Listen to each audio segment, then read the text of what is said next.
ma possiamo ritornare alle vecchie abitudini con una vittoria, con un clean sheet e con esattamente lo 0-1 che avevo preventivato, diciamo.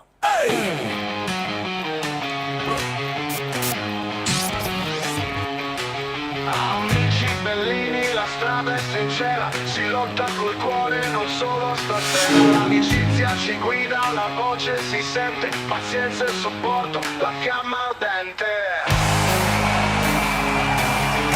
Le Loreali, mediano speciale, bellissimo eroe, dal coraggio leale. Senza di lui non sappiamo star bene, è il nostro pilastro. Bentornati, benvenuti, ciao. Allora, mi dovrei mettere al centro, dovrebbe essere tutto qua. Mettiamo le cose in chiaro. Siamo in pochi, siamo in pochi. Però va bene così. Oggi, anzi, meglio forse perché questa è la partita per i veri tifosi, perché ho notato che non interessava il Cagliari nemmeno in prepartita e invece partita scorbutica e scorbutica è stata. L'abbiamo vinta, io mi auspicavo un gol di Kevin, il gol di Kevin non l'ho preso, io mi segno tutto, però l'1 allo 0-1 è arrivato e quindi ce lo segniamo. Benedetto, il gol è di Scott, perché quando Scott sente il fiuto del gol segna, e meno male, e meno male. Però si può parlare di tante cose e secondo me sarà interessante l'analisi. Domani la reaction, veramente chi se la vede? Segna al primo secondo, quindi nemmeno il fatto di vedersela fino alla fine per qualche cosa. Io la posterò lo stesso per una questione mia di storico. Però ci sono molte cose di cui si potrà parlare per lo sviluppo del gioco, capire se adesso che li puoi gestire, che hai più gente, dobbiamo anche essere precisi, se ce li ha. Ok, Tore. Ah, giusto, ma mi sembra tutto corretto, a parte il fatto che non puoi seguire, se ne salvano in pochi è corretto e anche il finale è corretto perché non scherziamo, l'avete sentiti, no? A ogni spintarella, a ogni caduta, a ogni simulazione, a ogni fallo laterale. Bene, bene così, abbiate pazienza, fatevi i vostri punti salvezza da qualche altra parte perché a noi servono i punti Champions. Poi, se sopra vogliono inciampare, noi ci divertiamo e saliamo di divertimento, di passione e di imprevisti. Nel frattempo noi dobbiamo fare il nostro percorso indipendente perché non si può mai sapere quello che succede dietro e se succede qualcosa davanti succede e vediamo che succede. La vedo difficile, è calcisticamente difficile fare noi filotto anche perché vedete una squadra che sta in grande forma, che ammazza gli avversari e che è ingiocabile, passatemi il termine, uno dice vabbè, allora io ci credo. E invece è una squadra che di cortomuso sta portando a casa però vittorie importanti. Quindi va messo tutto sul piatto e va capito anche, eventualmente queste partite possono anche servire per capire su chi punti l'anno prossimo. Secondo me tanti spunti possono arrivare e poi onestamente voglio godo perché questa era l'ultima partita prima della pausa e non so se forse c'era un retropensiero anche di gente che fammi mantenere un attimo le gambe perché ci sono le nazionali, perché qualcuno si sentiva già al limite, abbiamo dato tutto, siamo al limite. Secondo me un po' tutto che possiamo mettere dentro. Con il Milan così no, assolutamente. Non, poi diventa veramente bruttissima perché anche il Milan è una squadra che spesso rinuncia a giocare. Il Milan però post derby ha fatto vedere di voler pressare un po' di più e con l'Inter è andata bene, con la Lazio no e quindi dobbiamo capire adesso, dovremmo vedercela Milan-Torino per capire. Però sicuramente il Napoli di oggi non è stato bello da vedere. Nel primo tempo però diverso dal secondo, perché il primo tempo ho visto la voglia di fare, però quasi l'ho vista frenetica, l'ho vista con la fretta, fare dei passaggi sbagliati proprio per la troppa frenesia di volerla chiudere subito. E invece nel secondo tempo un po' più calmi, forse troppo calmi. Secondo me questo è successo. E penso a te, anche se non voglio, beh, queste sono cose che si capiscono all'interno del gruppo Telegram perché tu grande Nick, oramai sta portando avanti questo verbo. Una partita veramente di cacca, secondo te questo è un buon modulo? Allora, non è questione del modulo, perché il modulo ha funzionato, dobbiamo capire se all'interno di questo modulo si può sviluppare meglio.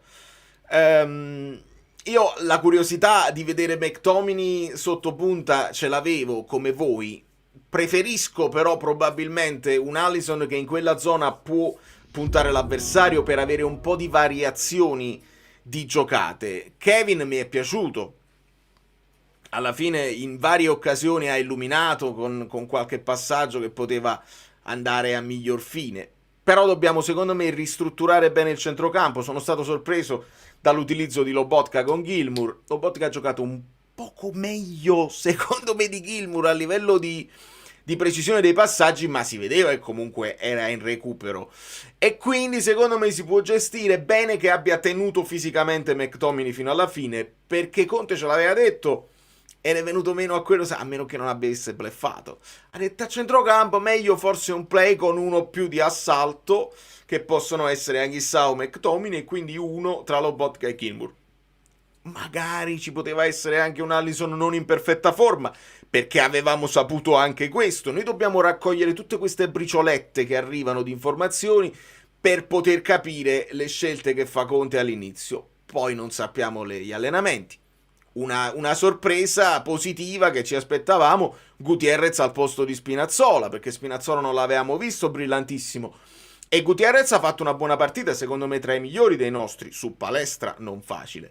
Poi Spina entra non benissimo, ma mette il piede su quel cross di Mina e toglie un po' le castagne dal fuoco. Quindi dobbiamo un attimo staccare la spina, secondo me, rifiatare e vediamo quello che riusciamo a fare. Elmas che fine ha fatto? Anche lui, e qua ha fatto una battuta con gli amici del gruppo Telegram, ha detto senza Elmas, come vedete, non si può giocare a calcio.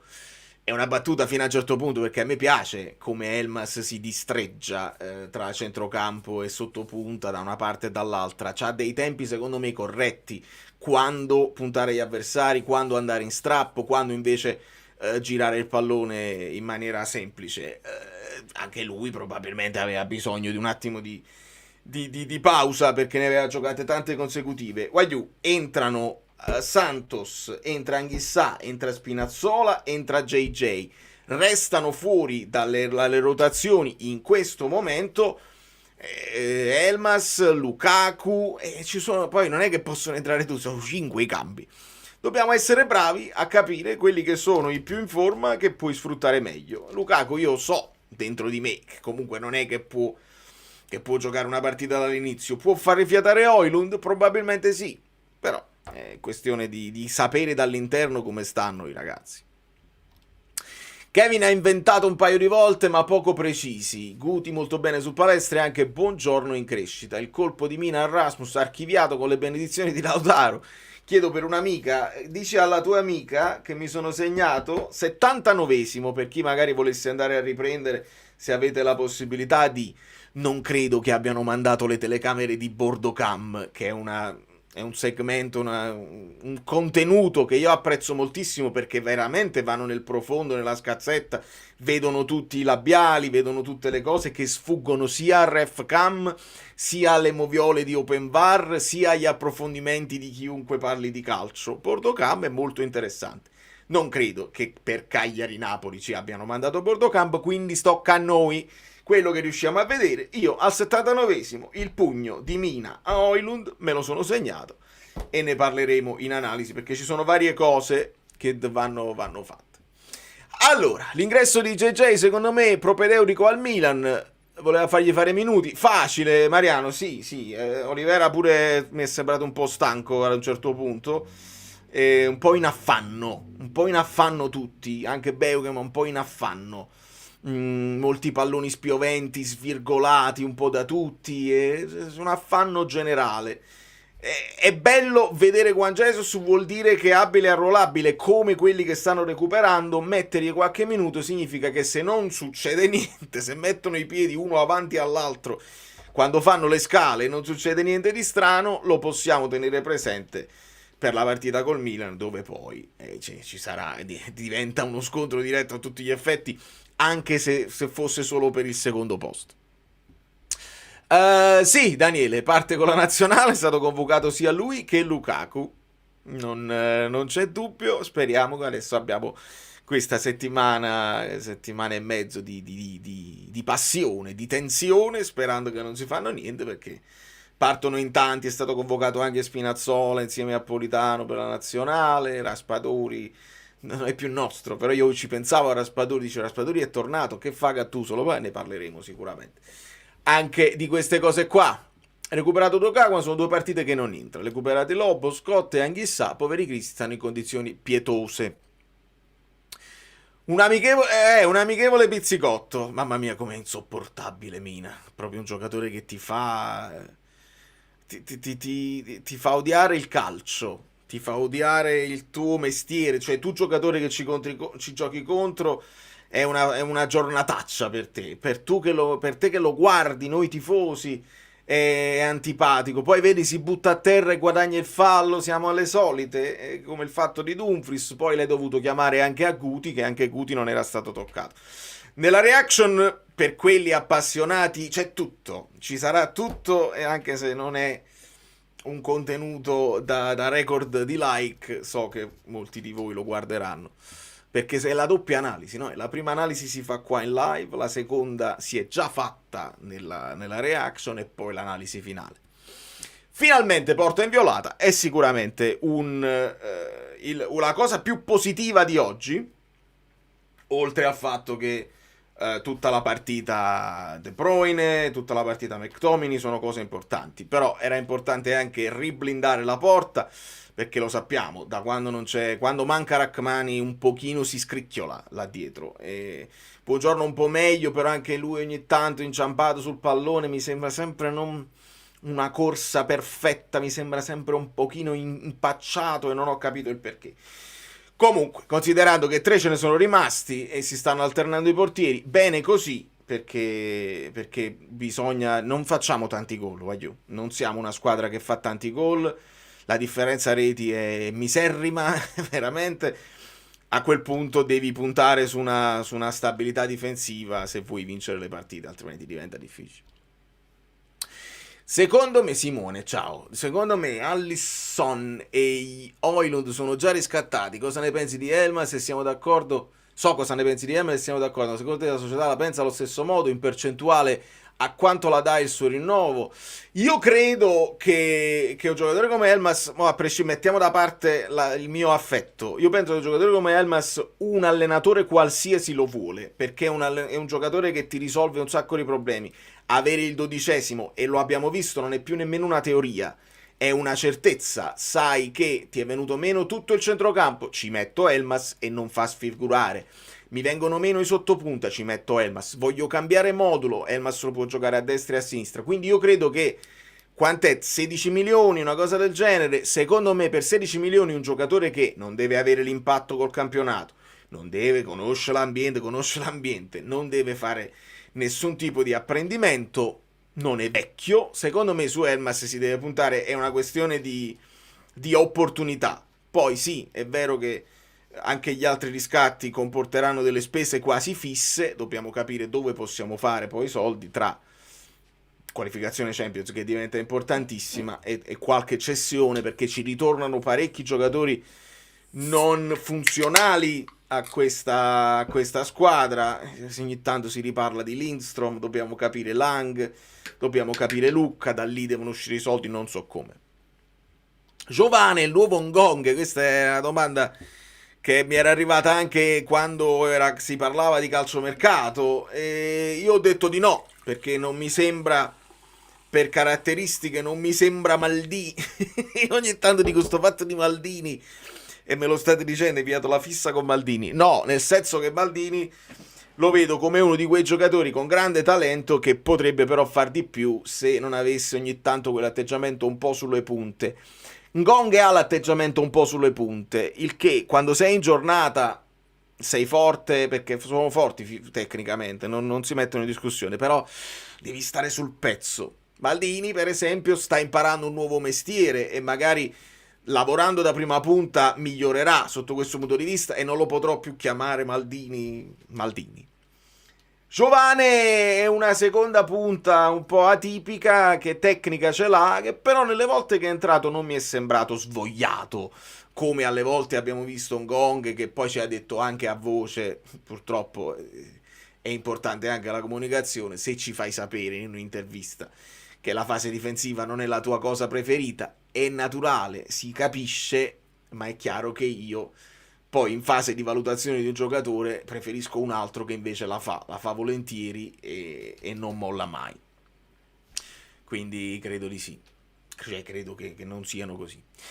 Possibile che non la si sia riusciti a chiudere, importantissimi tempo Fegarda, hai ragione Andrea, figurati, non è stata una bella partita da vedere e nel finale pure quel po' di apprensione perché ti viene per forza, se tu la lasci in bilico è naturale che ti viene un po' di apprensione.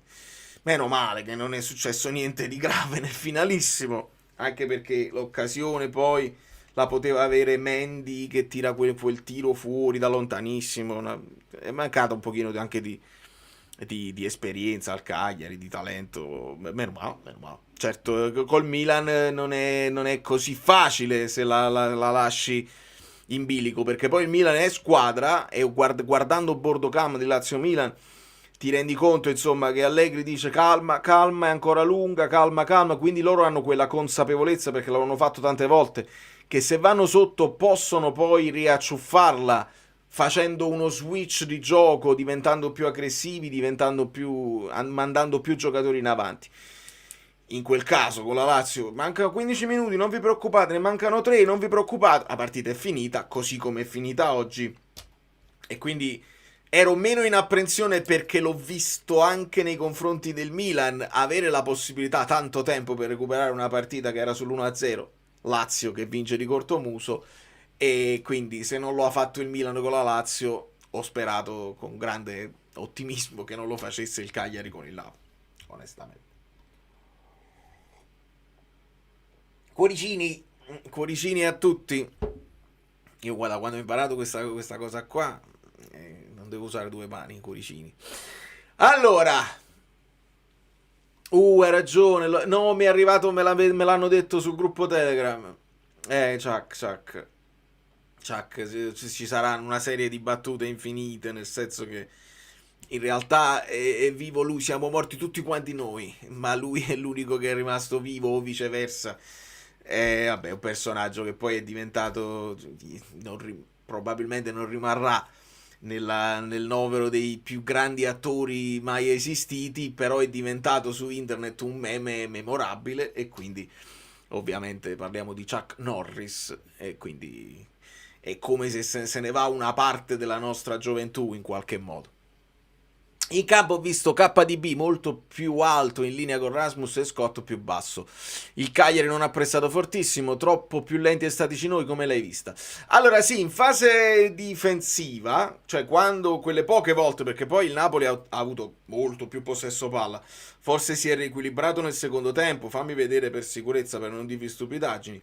Statistiche, chiude 67% Napoli, nel primo tempo era 67, quindi e nel secondo 60, quindi no, è rimasto invariato il possesso palla del Napoli. Quelle poche volte che il Cagliari ripartiva, sì, va Kevin un po' più vicino, un po' come Vergara faceva quel lavoro vicino a Højlund standogli un po' più vicino, e Alisson che diventa un po' più esterno. In fase difensiva c'è McTominay che diventa un po' più esterno sinistro, il che vi ricordate tutta la storia, i Fab Four, salvate il soldato Scott, eccetera eccetera. Però con la differenza che adesso Scott non ti deve fare tutta la fascia come nel 4-3-3, ma essendoci Braccetto Olivera e Gutierrez terzino, sta un po' più tranquillo Scott di poter fare quell'altalena, quel tergicristallo tra l'esterno e la zona più centrale, e si stanca sicuramente di meno. Mi è piaciuto molto, forse anche di più, McTominay da mediano, forse ci stiamo abituando. D'altra parte lui nasce mediano, lui nasce trequartista quando era giovane, poi quando diventa più grosso diventa mediano e l'hanno quasi sempre utilizzato così. Poi noi abbiamo scoperto che ha una propensione al gol incredibile e più vicino al gol sta meglio è, però ci arriva sempre, anche da mediano a 2 arriva sempre comunque a chiudere l'azione e a riempire l'area. Quindi sotto questo punto di vista forse McTominay si fa preferire. E ad oggi io vi dico, Gilmour, grandissima partita con Lecce, oggi molto meno.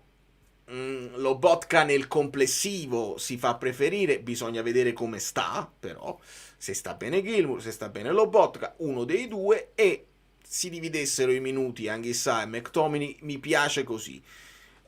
KDB si trova la sua situazione in campo e Alisson mi dà quella variante anche dell'uno contro uno per avere uno che si può isolare.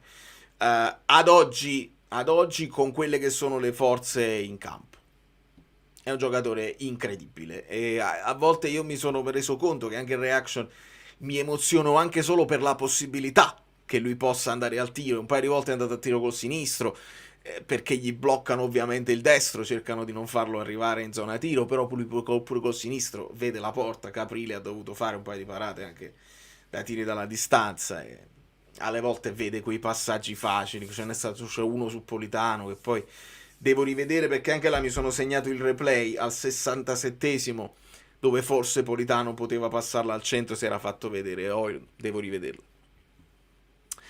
Scott, un gol ogni 3 partite, rendimento triplo rispetto al Manchester United. Sì, senza dubbio. Vabbè, ma si è sentito proprio anche, avendo avuto l'impatto incredibile con Napoli e con il campionato, è l'MVP, cioè, e resta questo status, resta questa responsabilità. Lui sa di poter essere decisivo e lo è, e lo fa, e non...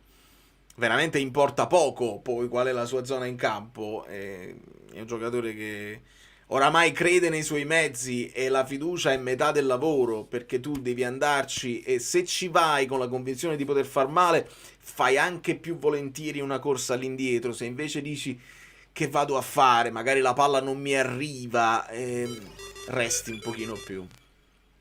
Giovanni, ti ringrazio tantissimo, generosissimo, soddisfatto solo dei 3 punti, atteggiamento davvero preoccupante perché superficiale e poco voglioso di chiudere la partita. Billy e Lobo si sono pestati i piedi nel primo tempo, KDB da applausi.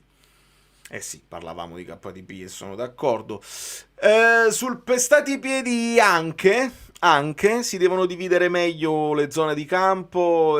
Non c'era uno più regista e l'altro più incursore. Però l'abbiamo fatto anche in passato il doppio play e a volte ha funzionato meglio. Secondo me è anche una questione di Lobotka, venendo dall'infortunio, non è che poteva stare al massimo della sua forma, quindi non lo so. E un punto di riferimento la squadra anche intorno sa, ok, c'è solo Gilmour, sappiamo, se andiamo per vie centrali sappiamo che è lui. Forse anche questo è successo nella partita, cioè a chi la diamo, chi sta meglio posizionato, chi sta più pressato. Comunque il Cagliari ci ha pressato parecchio e non siamo stati puliti. Però la differenza che vedo in questo messaggio è che superficiale, non lo so, io ho visto frenesia nel primo tempo e mosciaria nel secondo, e forse il secondo è conseguenza del primo. Può essere che nello spogliatoio si sia detto: ragazzi, calma un attimo, stiamo facendo molti errori in impostazione, ragioniamo, alziamo la testa, vediamo chi è meglio posizionato. Conte ha urlato per tutta la partita, quindi se qualcuno poi mi manderà, se Fabio mi manderà le parole, sono curioso di sentirlo, perché non credo che Conte sia soddisfatto e ne parleremo.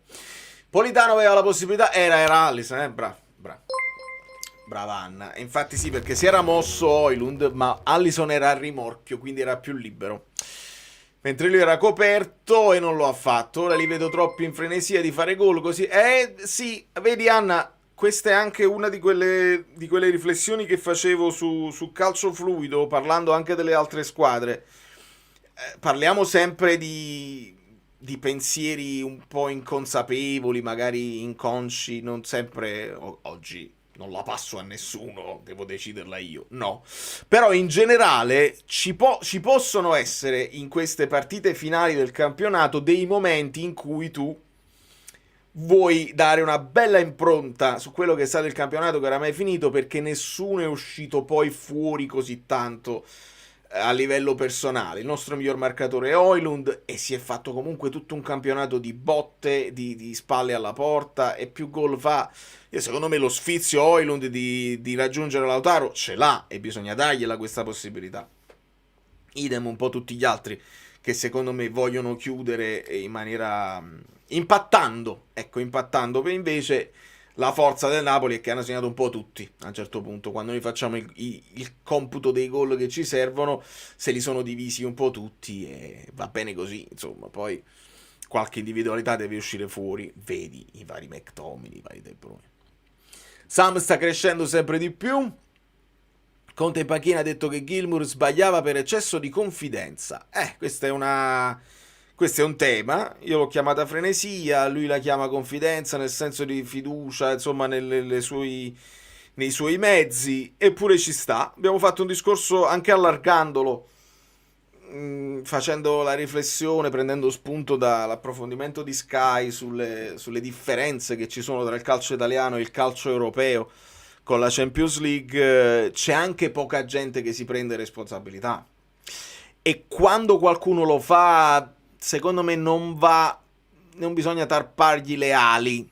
Non gliele tarpiamo le ali, perché ogni tanto qualcuno deve farla la giocata un pochino meno banale per aprire le cose, però con calma. L'esempio perfetto è proprio il gol che facciamo con Lecce. Come dove Neres? Sei pazzo? Sei pazzo completamente. Neres è a letto. Allora, nel frattempo però fammi ringraziare Alessio, che ha giftato un Azzurro Fluido Membership che è stato ricevuto da Mariano De Luca. Quindi io ripeto sempre a tutti gli abbonati poi di contattarmi in privato su un mini social qualsiasi, così posso aggiungervi al gruppo Telegram, e vi ringrazio sempre per il vostro supporto. Senza di quello io non saprei come farli partire i video, quindi grazie mille. E fatemi rispondere proprio ad Alessio. Nene, sei infortunatissimo, si è operato, quindi è una cosa abbastanza seria. Non lo so se c'erano se ogni tanto a un certo punto usciranno. Mette nel mirino la partita X. Siamo quasi alla fine di marzo, io penso che possiamo vederlo forse nelle ultime 2 o 3 partite, non lo so, non ho proprio idea perché non ci fanno sapere niente dei tempi di recupero. Giovane fa parte di quelli che possono entrare o no, però non entra Lukaku, non è entrato Elmas, non entra Giovane. In questo momento dobbiamo anche accettare, e ce l'ha detto Conte, quindi partiamo sempre dalle sue parole per non cadere dal pero. I giocatori in questo momento devono accettare che io dovrò fare delle scelte, devo essere bravo io a farle, a sceglierle bene, però si dovranno alternare i minuti, dovranno recuperare tutti la miglior forma giocando senza forzare, e in questo momento Giovane non è che, cioè, se c'ho KDB che regge, Giovane là deve giocare nella zona di De Bruyne in questo momento. Io mi tengo De Bruyne e non mi interessa tantissimo di vedere Giovane, onestamente. Preferisco vedere un errore dettato dalla troppa confidenza piuttosto che vedere gente che ha paura di avere la palla dai piedi. Aspico più i Gilmour e gli Allison che gli Anghissà che si nascondono. Con Anghissà andiamoci piano. Io ti dico che addirittura Anghissà, che è entrato in surplus, però è entrato è entrato senza paura. Forse a volte diventa troppo, no? Quando sei troppo rilassato, sai, quei passaggi che fa lui, gli arriva il pallone, proprio con la cosa, adesso arriva, però sappiamo che Anghissà non ha quell'atteggiamento nervoso anche quando sta al 100%. Però sono d'accordo sul fatto di apprezzare quelli che si prendono delle responsabilità, e lo stesso Conte lo ha detto, Allison non deve essere timido, deve puntare, c'ha là questa qualità, quindi lo deve fare. Idem Gilmour, se vede una linea di passaggio la deve provare.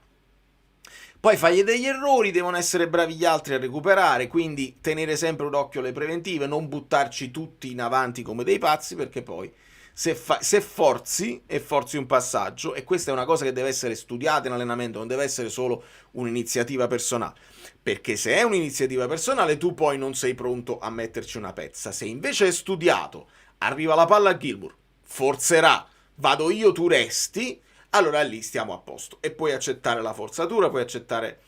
Vi dicevo proprio di questo, del gol fatto con Lecce, perché al fischio iniziale Il Napoli batte, invece di darla al portiere e di lanciarla subito, il Napoli decide di passarsela.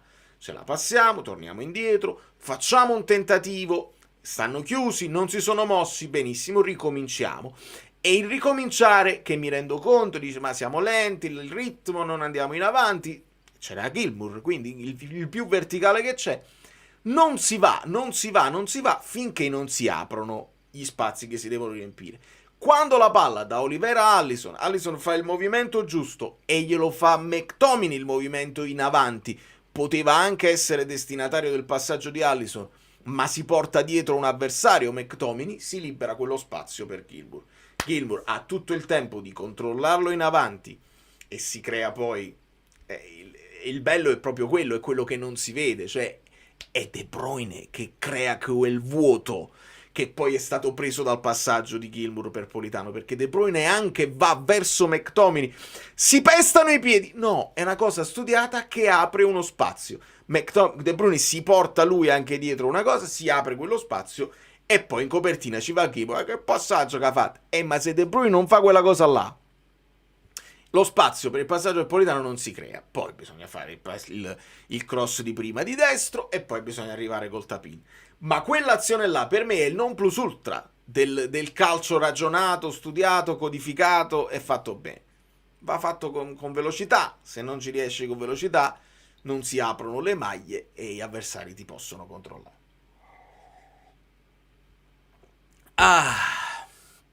Allora, non ricordo come ha detto l'inviata, ma Conte si arrabbia perché dice che Gilmour aveva paura di sbagliare. È il contrario della confidenza, però. Abbiamo detto sbagliava perché era troppa confidenza e mo dice aveva paura di sbagliare.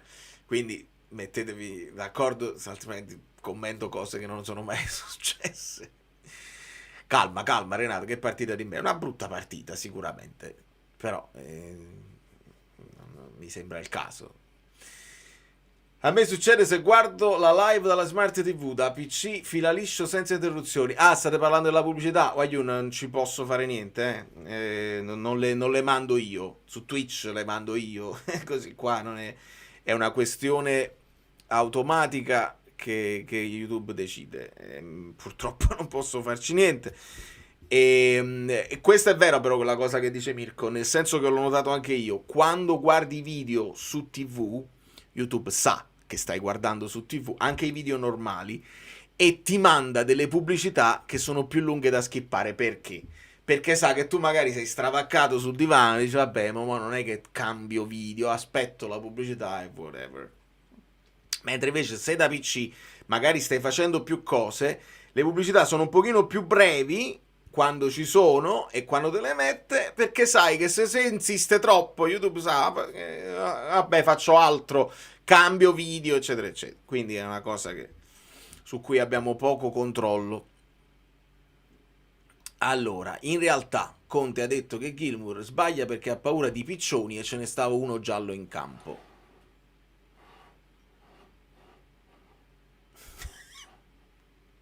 Guarda com'è bello tutto a fuoco. Danilo, però nemmeno questo è buono, perché se fai così le pubblicità non esistono e se non esistono io devo chiudere.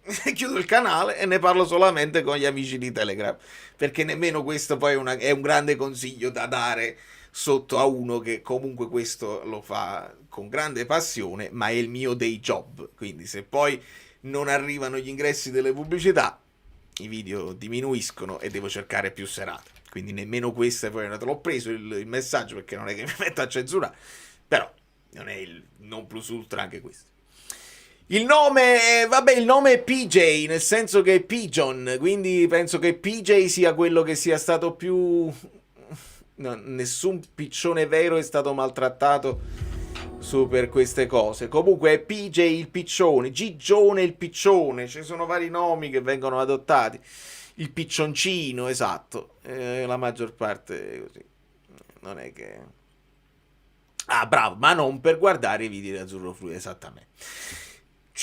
Valentino Siano celebra 43 mesi di membership, quarta vittoria di fila. Avevo visto che c'era un giornalista che pure stava facendo il fatto della barba, imitando il tifoso del Manchester United che non si taglia i capelli finché il Manchester United non fa 5 partite di fila. Il giornalista, che non mi ricordo come si chiama, non mi taglio la barba finché il Napoli non vince 5 partite di fila. È capace, vabbè, mo dobbiamo vincere col Milan, è capace che se la taglia la barba, perché poi queste cose, se non sono originali, se non vengono direttamente da un'idea tua, arrancare dietro nemmeno il massimo della vita. Comunque, stanno dicendo in giro che Lobotka andava espulso. Per me non era neanche fallo. Non era neanche fallo, assolutamente. È la solita cosa del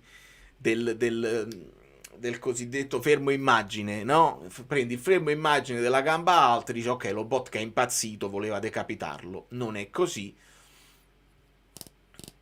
Apri un canale da tipster. E Phoenix non è... Non mi piace. Non mi piace l'idea. Aspetta, ma ti rispondo. Fammi rispondere prima ad Antonio. Non è così, perché se vedi la partita sai che Lobotka prende la palla, poi quello gli va addosso, lui sta ancora in volo perché ha fatto il movimento per prendere il pallone.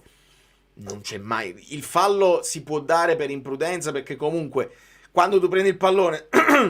e lasci il piede là, un po' come successe con Juan Jesus con Thuram, vi ricordate? La maglia distrutta, sì, ma non è una volontà di far male all'avversario. Non c'è assolutamente nessun tipo di espulsione, per me non c'è neanche il giallo.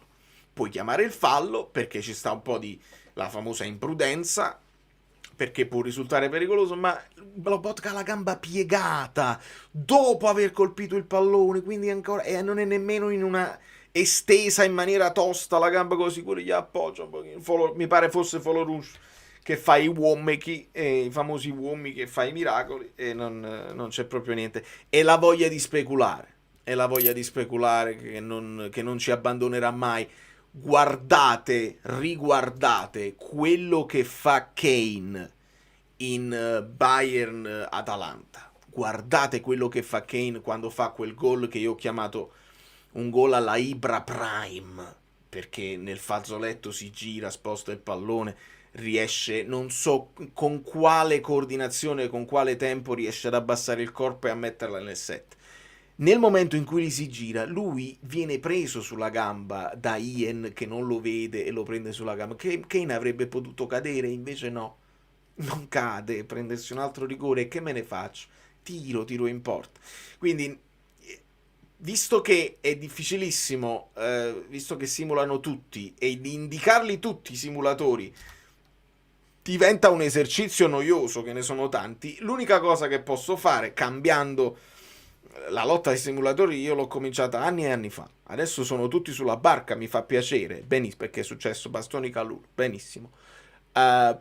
Posso andare avanti, guardare un attimo, a fare un passo in avanti e esaltare quelli che, sebbene toccati, sebbene possano prendersi un vantaggio di un fallo che c'è, continuano per la voglia di concludere l'azione, per l'unica cosa che posso fare. Quindi questa è la situazione. La maternità del nome PJ spetta a me, e se la prende Giovanni e fa bene così. Per rispondere a Phoenix, a me non piacciono, non mi sono mai piaciute le scommesse, perché purtroppo, se tu riesci a farlo con grande tranquillità, una ogni tanto, va benissimo. Se invece si cade in un circolo che poi diventa non una malattia, perché esiste la malattia, la ludopatia, ne abbiamo parlato più volte. Se non si riesce a gestire quelle che sono le situazioni, non voglio farne parte.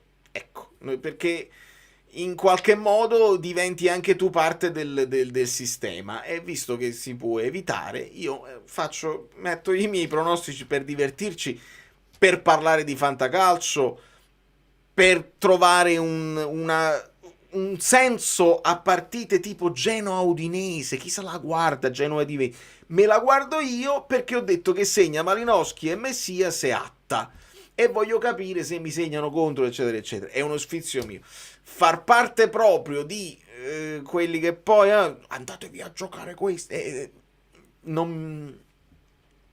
Anche perché, ok, che ne sai? Cioè, che ne sai? Dici, vabbè, tu puoi fare un ragionamento, bene, i ragionamenti sono fatti per essere distrutti perché poi accade l'imponderabile. L'avevi anche indovinata, fai conto. Vai sicuro che nella prossima partita segna Thuram, non c'è dubbio. Benissimo. Thuram segna, glielo annullano per un errore di valutazione dell'arbitro. Come faccio io poi a riconciliarmi con uno che si è giocato la casa? Non è colpa mia, no? Non è colpa di nessuno. Capite che poi diventa complicata. E ho dovuto più volte, insomma, anche rifiutare delle collaborazioni proprio perché non mi fa impazzire la cosa.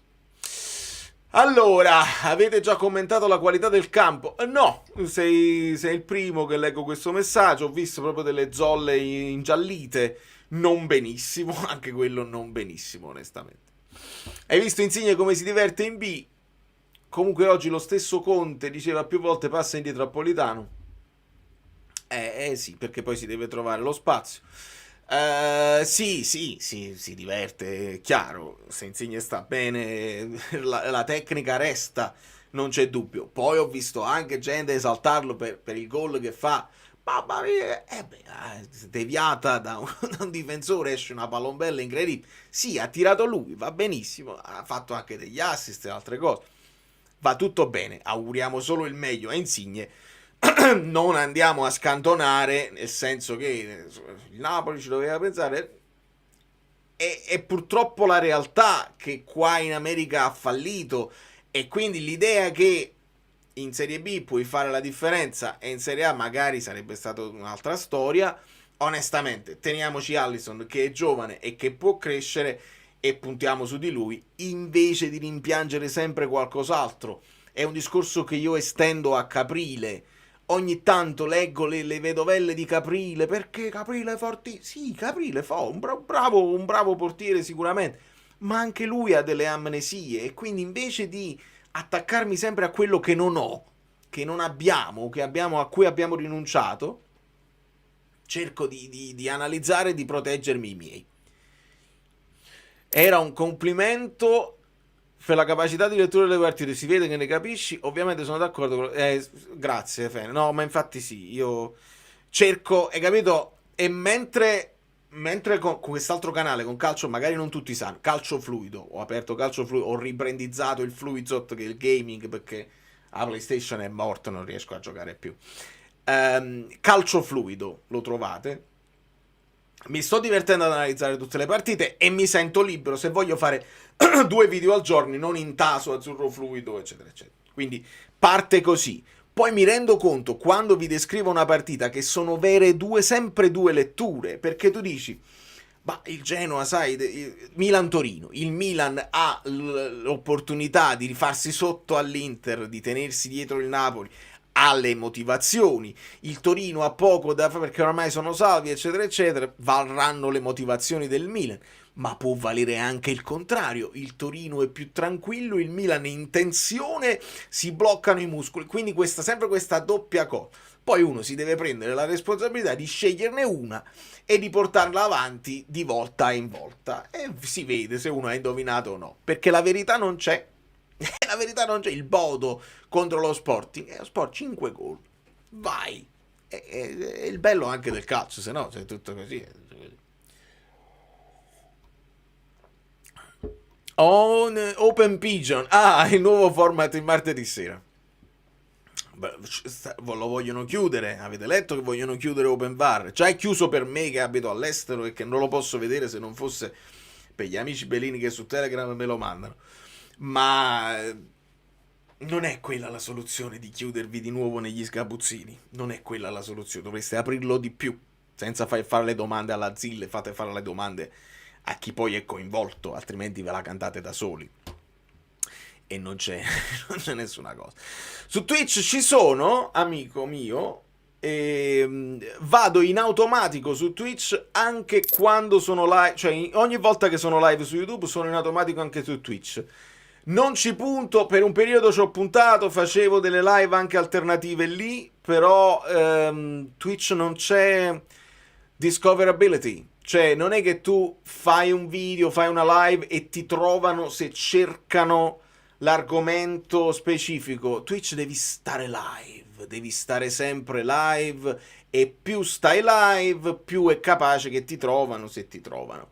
Il fatto di essere legato alla live è incompatibile con i miei ritmi di vita, perché è già difficile avere una continuità, gli orari sono sempre diversi, dovrei scegliere un orario, ma poi capita il tour, capita la serata, capitano le cose familiari, e quindi non posso dare continuità ad altre live che non siano quelle là del post partita, quando ci riesco. Quindi post partita finisco anche su Twitch per quelli che magari preferiscono quella piattaforma, però più di così non potevo fare.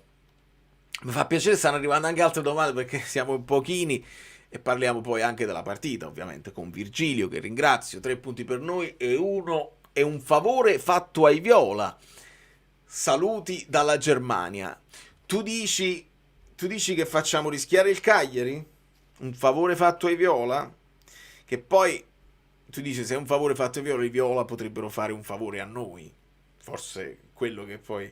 Secondo me il Cagliari non scende, nel senso che... Fammi vedere un attimo la classifica. Certo, adesso la Fiorentina potrebbe... Vedi com'è sfizioso questo tuo messaggio, Virgilio? Perché col Cagliari fermo a 30 punti, se la Fiorentina facesse un exploit, per esempio, cosa impossibile, per esempio, potrebbe scavalcarli. Altrimenti la Fiorentina deve sempre fare la corsa su se stessa, facendo punti, lasciando indietro la Cremonese e il Lecce. Invece così lo scavalchi, ed è il Cagliari che si deve preoccupare del Lecce, che poi gioca.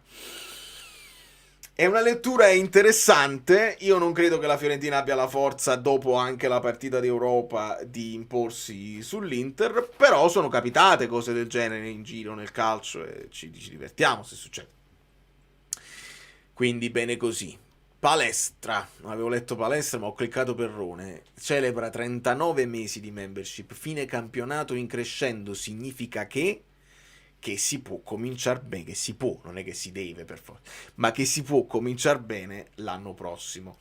Facevo una riflessione sulla Roma, che è pazzesco che Gasperini aveva creato tutta la sua narrazione. La narrazione di Gasperini è: comincia male, finisce in crescendo, e è un allenatore che lascia dei buchi in difesa, però in attacco è devastante. Boh, sarà che Dobbik infortunato, Ferguson non ha convinto, infortunato, Dybala sempre infortunato, hanno perso pure Sule, hanno trovato male e hanno perso tutti gli altri.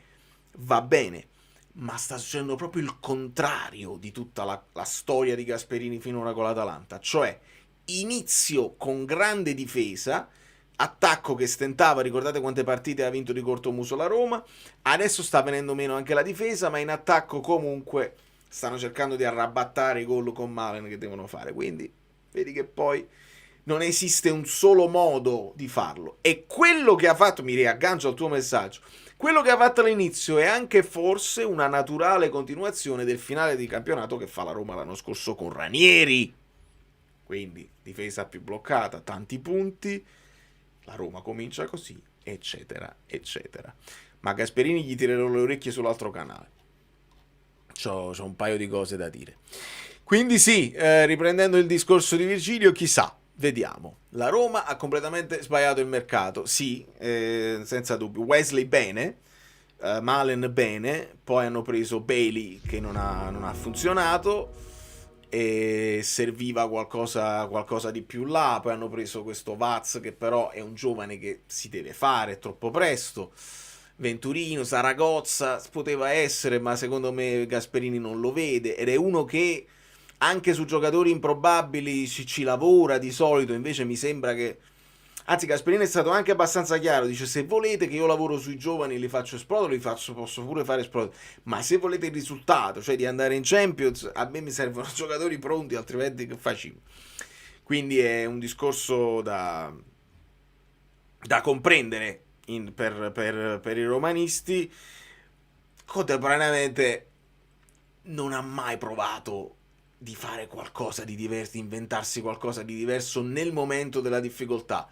Io per questo ho apprezzato Conte anche oltremodo, Perché sono arrivate tutte le difficoltà, abbiamo cambiato quante volte il modulo per cercare di mettere la migliore formazione possibile, adattando il modulo e il piano gara ai giocatori che avevi a disposizione e non viceversa. Io invece vedo che per mantenere quel modulo ci metto Pellegrini e ci metto Wesley a sinistra e ci metto Pisilli un po' più avanti, addirittura Cristante sotto a punto. Alle volte sì, ma alle volte no. Ed è bello vedere che invece un allenatore non è dogmatico e va avanti per la propria strada con un solo modulo in testa e si mette anche a disposizione dei giocatori che ha. Quindi, se sono colpa di Conte gli infortuni, allora va bene avere un'opinione di Conte con la macchia. Ma se non sono colpa di Conte gli infortuni, perché io ne sto continuando a vedere tanti in giro per il mondo, e bisogna dare atto che quello che ha fatto mantenendo la barca in piedi nella tempesta, secondo me, non è da tutti. Poi è nella difficoltà proprio, esatto. Allora, secondo me i 4 a centrocampo come Lobotka, Gilmour, De Bruyne e McTominay vanno bene solo se davanti ai Lukaku e Højlund. Altrimenti, se con una punta, meglio giocare con gli esterni alti. Lukaku e Højlund insieme. Lobotka, Gilmour, De Bruyne e McTominay. Poi non hai più esterni. Perché sono 4 centrocampisti, 2 punte, ti restano i 4 difensori. Lo puoi fare, secondo me, nei finali di partita, avendo poi terzini che però spingono fino in fondo. Fai conto, un Gutierrez da una parte, Spinazzola dall'altra e resti con 2 centrali. È un po' rischioso. Dovresti poi tenere De Bruyne, per esempio, esterno di destra. Perdi un pochino l'ampiezza, le 2 punte. Secondo me si può fare, però in finali di partita dove magari devi provare un forcing, allora dici è inutile che tenga un altro difensore in più, quando magari la squadra avversaria si è chiusa e non ti attacca più. Antonio si leva 3 mesi di membership, quest'anno ci mancano i gol di Anghissà e Politano. Politano si è sbloccato adesso, molto tardi. Anghissà invece li stava facendo, è stato fermato dall'infortunio perché Anghissà stava facendo tutti i gol che non stavano arrivando dalle altre zone. E ricordo anche la frase polemica di Conte, disse ma i 3 gol di Anghissà, mettici quelli ai gol che non stanno arrivando dalle altre parti. Quindi là è stato un peccato perché Anghissà stava, come l'anno scorso che aveva aggiunto gol al suo repertorio, ce li stava dando, stava facendo anche i gol che non ti stava facendo all'inizio McTominay. Il Politano l'anno scorso ha fatto 3 gol, non 7-8. E infatti sì, non è la sua specialità, lo dobbiamo accettare. E Palestra ha vinto lo scontro con Gutierrez, per me finisce pari. Palestra un paio di volte se n'è andato, anche quel fallo di Gutierrez gli ha tirato la maglietta, comunque Palestra è riuscito a resistere, si è girato e ha portato avanti il pallone. Tant'è vero che poteva essere vantaggio per il Cagliari e poi chiedono il fallo dopo. Mi ha confermato tutto il suo talento sia a destra che a sinistra, è un giocatore meraviglioso, ancora giovanissimo, che andava preso prima. Io non lo so dove finirà Palestra, non so se l'Atalanta avrà la forza di tenerlo, perché hanno, anche con Bernasconi a sinistra, hanno delle belle potenzialità.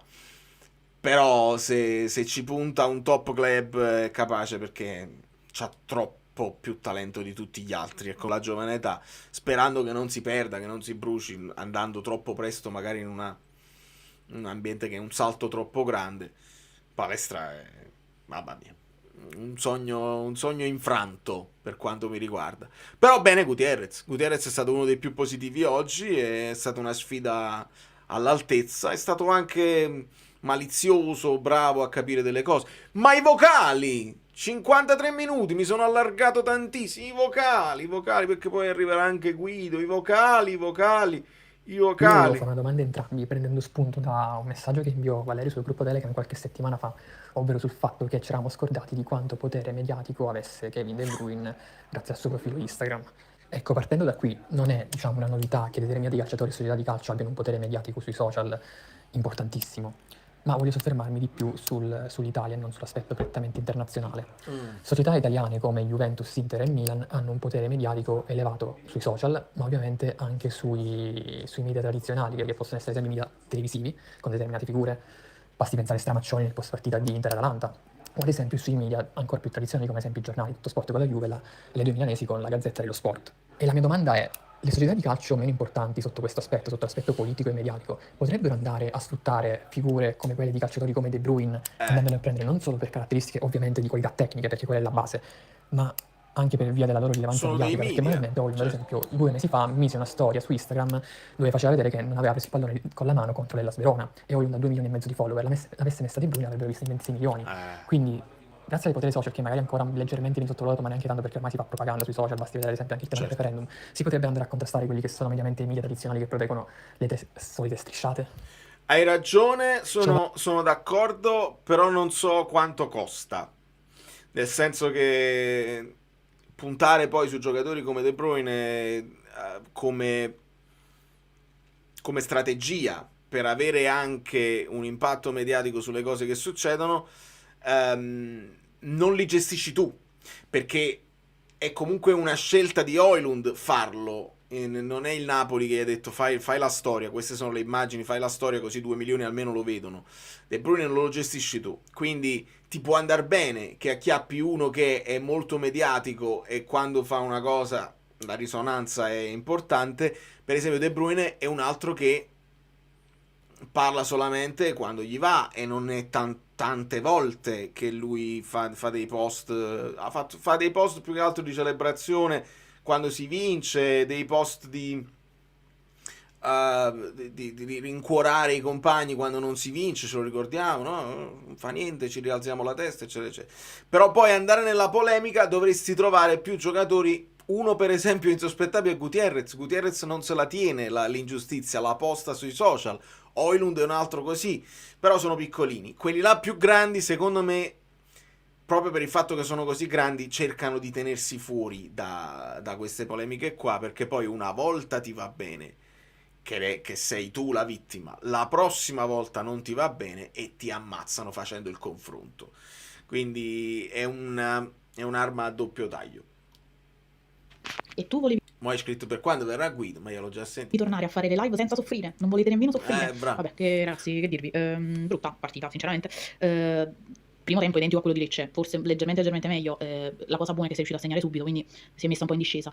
Però onestamente, primo tempo molto frenetico, un sacco di errori. C'è qualcosa che non ha funzionato benissimo a centrocampo, oltre al fatto che per me Lobo non era da mettere dall'inizio. Dici tu, vabbè, col senno di poi è facile, ma lavoro col senno di prima, perché questa cosa di metterli subito dentro a me non convince mai. Aspetta, Luciano, ma perché sono troppo veloci? Perché le velocizzo? Penso 1,5, si fosse 1,3, perché Al sennò 100%, quindi hai praticamente fatto una Anghissà bis della partita con Lecce e secondo me Gilmour è andato in difficoltà anche un po' per quello. E poi per il resto poca roba anche il secondo. Scott l'ho visto molto nervoso, cioè oltre il gol non mi ha fatto impazzire la sua partita, è stato parecchio tempo a protestare, a incazzarsi, non ho capito se con Adopò, con Sulemana, comunque molto nervoso e molto distratto. Per il resto vabbè, bene i 3 punti per carità, che sono 3 punti d'oro, però bene ma non benissimo, ecco. Partitaccia, lo sappiamo. Comunque McTominay meglio secondo me nel secondo tempo, quando poi è andato a fare il mediano, quando è sceso, è calato moltissimo Gilmour nel secondo tempo, quindi anche senza Lobotka Gilmour non benissimo oggi. Vabbè, Chiosa, Mariani disastroso secondo me da tutti e due i lati. Probabilmente Gutierrez non doveva finire la partita perché c'era un giallo su Palestra che non gli hanno dato e un altro sempre nel secondo tempo quando si è spostato a destra. E poi non so, Vale, io non so, questa cosa che Scott si è abbassato tantissimo secondo me ha dato un pochino di intruppo a centrocampo. Non lo so come l'hai vista tu. Nel senso che anche nel primo tempo, quando doveva essere sotto punta, si abbassa anche lui e si crea l'intruppo. Questo sì, sicuramente, perché non ce le ha le caratteristiche di rimanere esterno dove poi Alisson si esprime al meglio, no? Resta sulla linea laterale, si affianca. Forse anche per questo gioca Gutierrez e non Spinazzola, È uscito lo spunto tattico, perché noi abbiamo questa cosa, meno male ha giocato Gutierrez, che beh. Ma lo stesso Gutierrez, dico io a Conte, gli piace stare in mezzo al campo, perché lo abbiamo visto nel secondo tempo che ci finisce in mezzo al campo, così come ci finisce anche Oliveira, eccetera eccetera, anche con il piede giusto per stare sulla linea. Quindi può essere che nel ragionamento generale Spinazzola, che si accentra molto, lascia Alisson più largo e quindi Spinazzola finisce più centrale. Gutierrez invece deve fare il giro intorno al McTominay sottopunta per arrivare magari al cross, e quindi arrivano i McTominay, gli Højlund, però non possono arrivare poi a supporto nessuno dei due mediani, perché Gilmour e Lobotka sono piccolini, quindi possono arrivare al massimo al limite dell'area, quindi ti viene a mancare quel di più che è il mediano che arriva da dietro e che ti può creare la superiorità numerica. Bello spunto, ci divertiamo con l'analisi. Buonasera a tutti ragazzi, buonasera Valerio, bello ritornare alle live.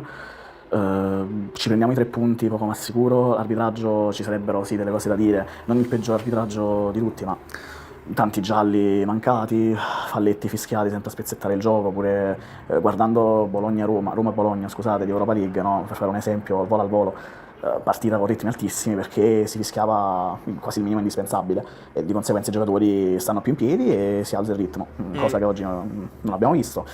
Prestazione comunque da rivedere, al solito non puoi sbloccarla così presto, subito e poi ammosciarti.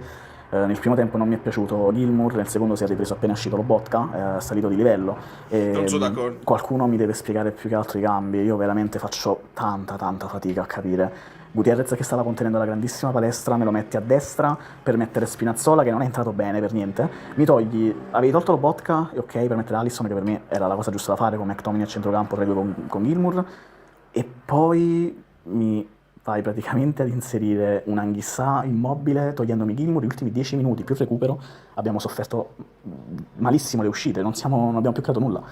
Che dire, elogi a De Bruyne perché un paio di giocate spettacolari, l'1-2 con Politano era bellissimo, lì andava chiusa la partita, purtroppo non abbiamo creato così tanto, va bene così, scusate l'audio un pochino lungo, forza Napoli sempre, lascio il resto a voi.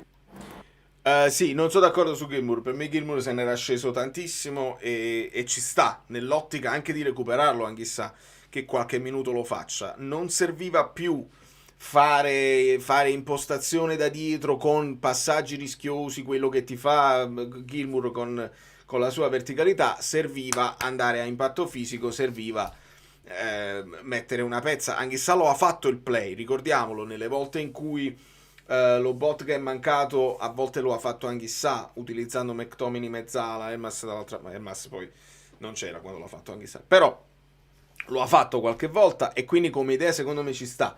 Poi il problema è che noi ce lo aspettiamo in crescendo Anghissà, ma ancora fisicamente non ne ha e quindi si fa di necessità virtù, si spera che ne possa avere, ma questo ve l'avevo detto, noi non si va a operare perché non lo hanno voluto operare o comunque così, benissimo. Quello che possiamo avere da Anghissà è un lancio di monetina ad ogni partita. Ci può fare grandi partite oppure ci può fare partite medie o mediocri o insufficienti.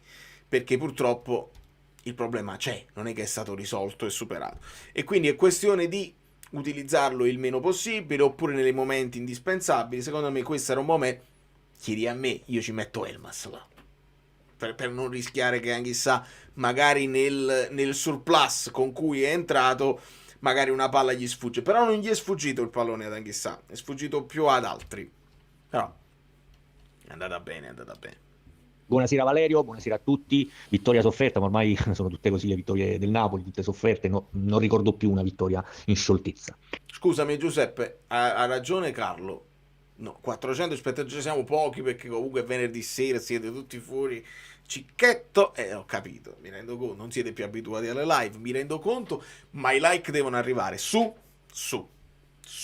Ma bene così. Niente, una partitaccia, ovviamente il Cagliari punta sempre a non far giocare e ci è riuscito, dobbiamo essere sinceri, soprattutto nel primo tempo quando sia Lobotka che Gilmour sbagliavano tanto, no? Proprio perché c'era tanta densità a centrocampo. Alisson non ha dato nel secondo tempo quel guizzo che magari poteva sulle fasce, no? Allargare il gioco per sbloccare la partita, però ebbene così, mi è dispiaciuto vedere il Napoli che ha rinunciato ad un certo punto a giocare e non lo so, poi ho visto un Conte fin troppo presente nella partita, quasi ha inibito i giocatori, no? Che devono seguire le sue indicazioni più che essere più liberi nelle giocate. E in ultimo mi è meravigliato tanto vedere Politano dare la fascia da capitano quando è stato sostituito a Buongiorno e non ad Anghissà. Un segnale per il futuro? Un abbraccio e forza Napoli. Anghissà non ad Anghissà. Forse perché ha mollato la fascia di capitano in campo, a prescindere da quello che poi sarebbe uscito, perché lui esce per Spinazzo. Non lo so se tecnicamente è così, infatti poteva darla direttamente ad Anghissà. Cambia poco. Potrebbe essere anche una soddisfazione che si decide in spogliatoio, se esce Politano, il vice capitano, si decide prima. Secondo me, quando decidi prima, non tieni presente per forza che possa entrare anche chissà, e quindi hai deciso oggi è Politano, vice capitano, buongiorno se esce lui, quindi magari l'hanno decisa prima ed è giusto dare una soddisfazione a tutti.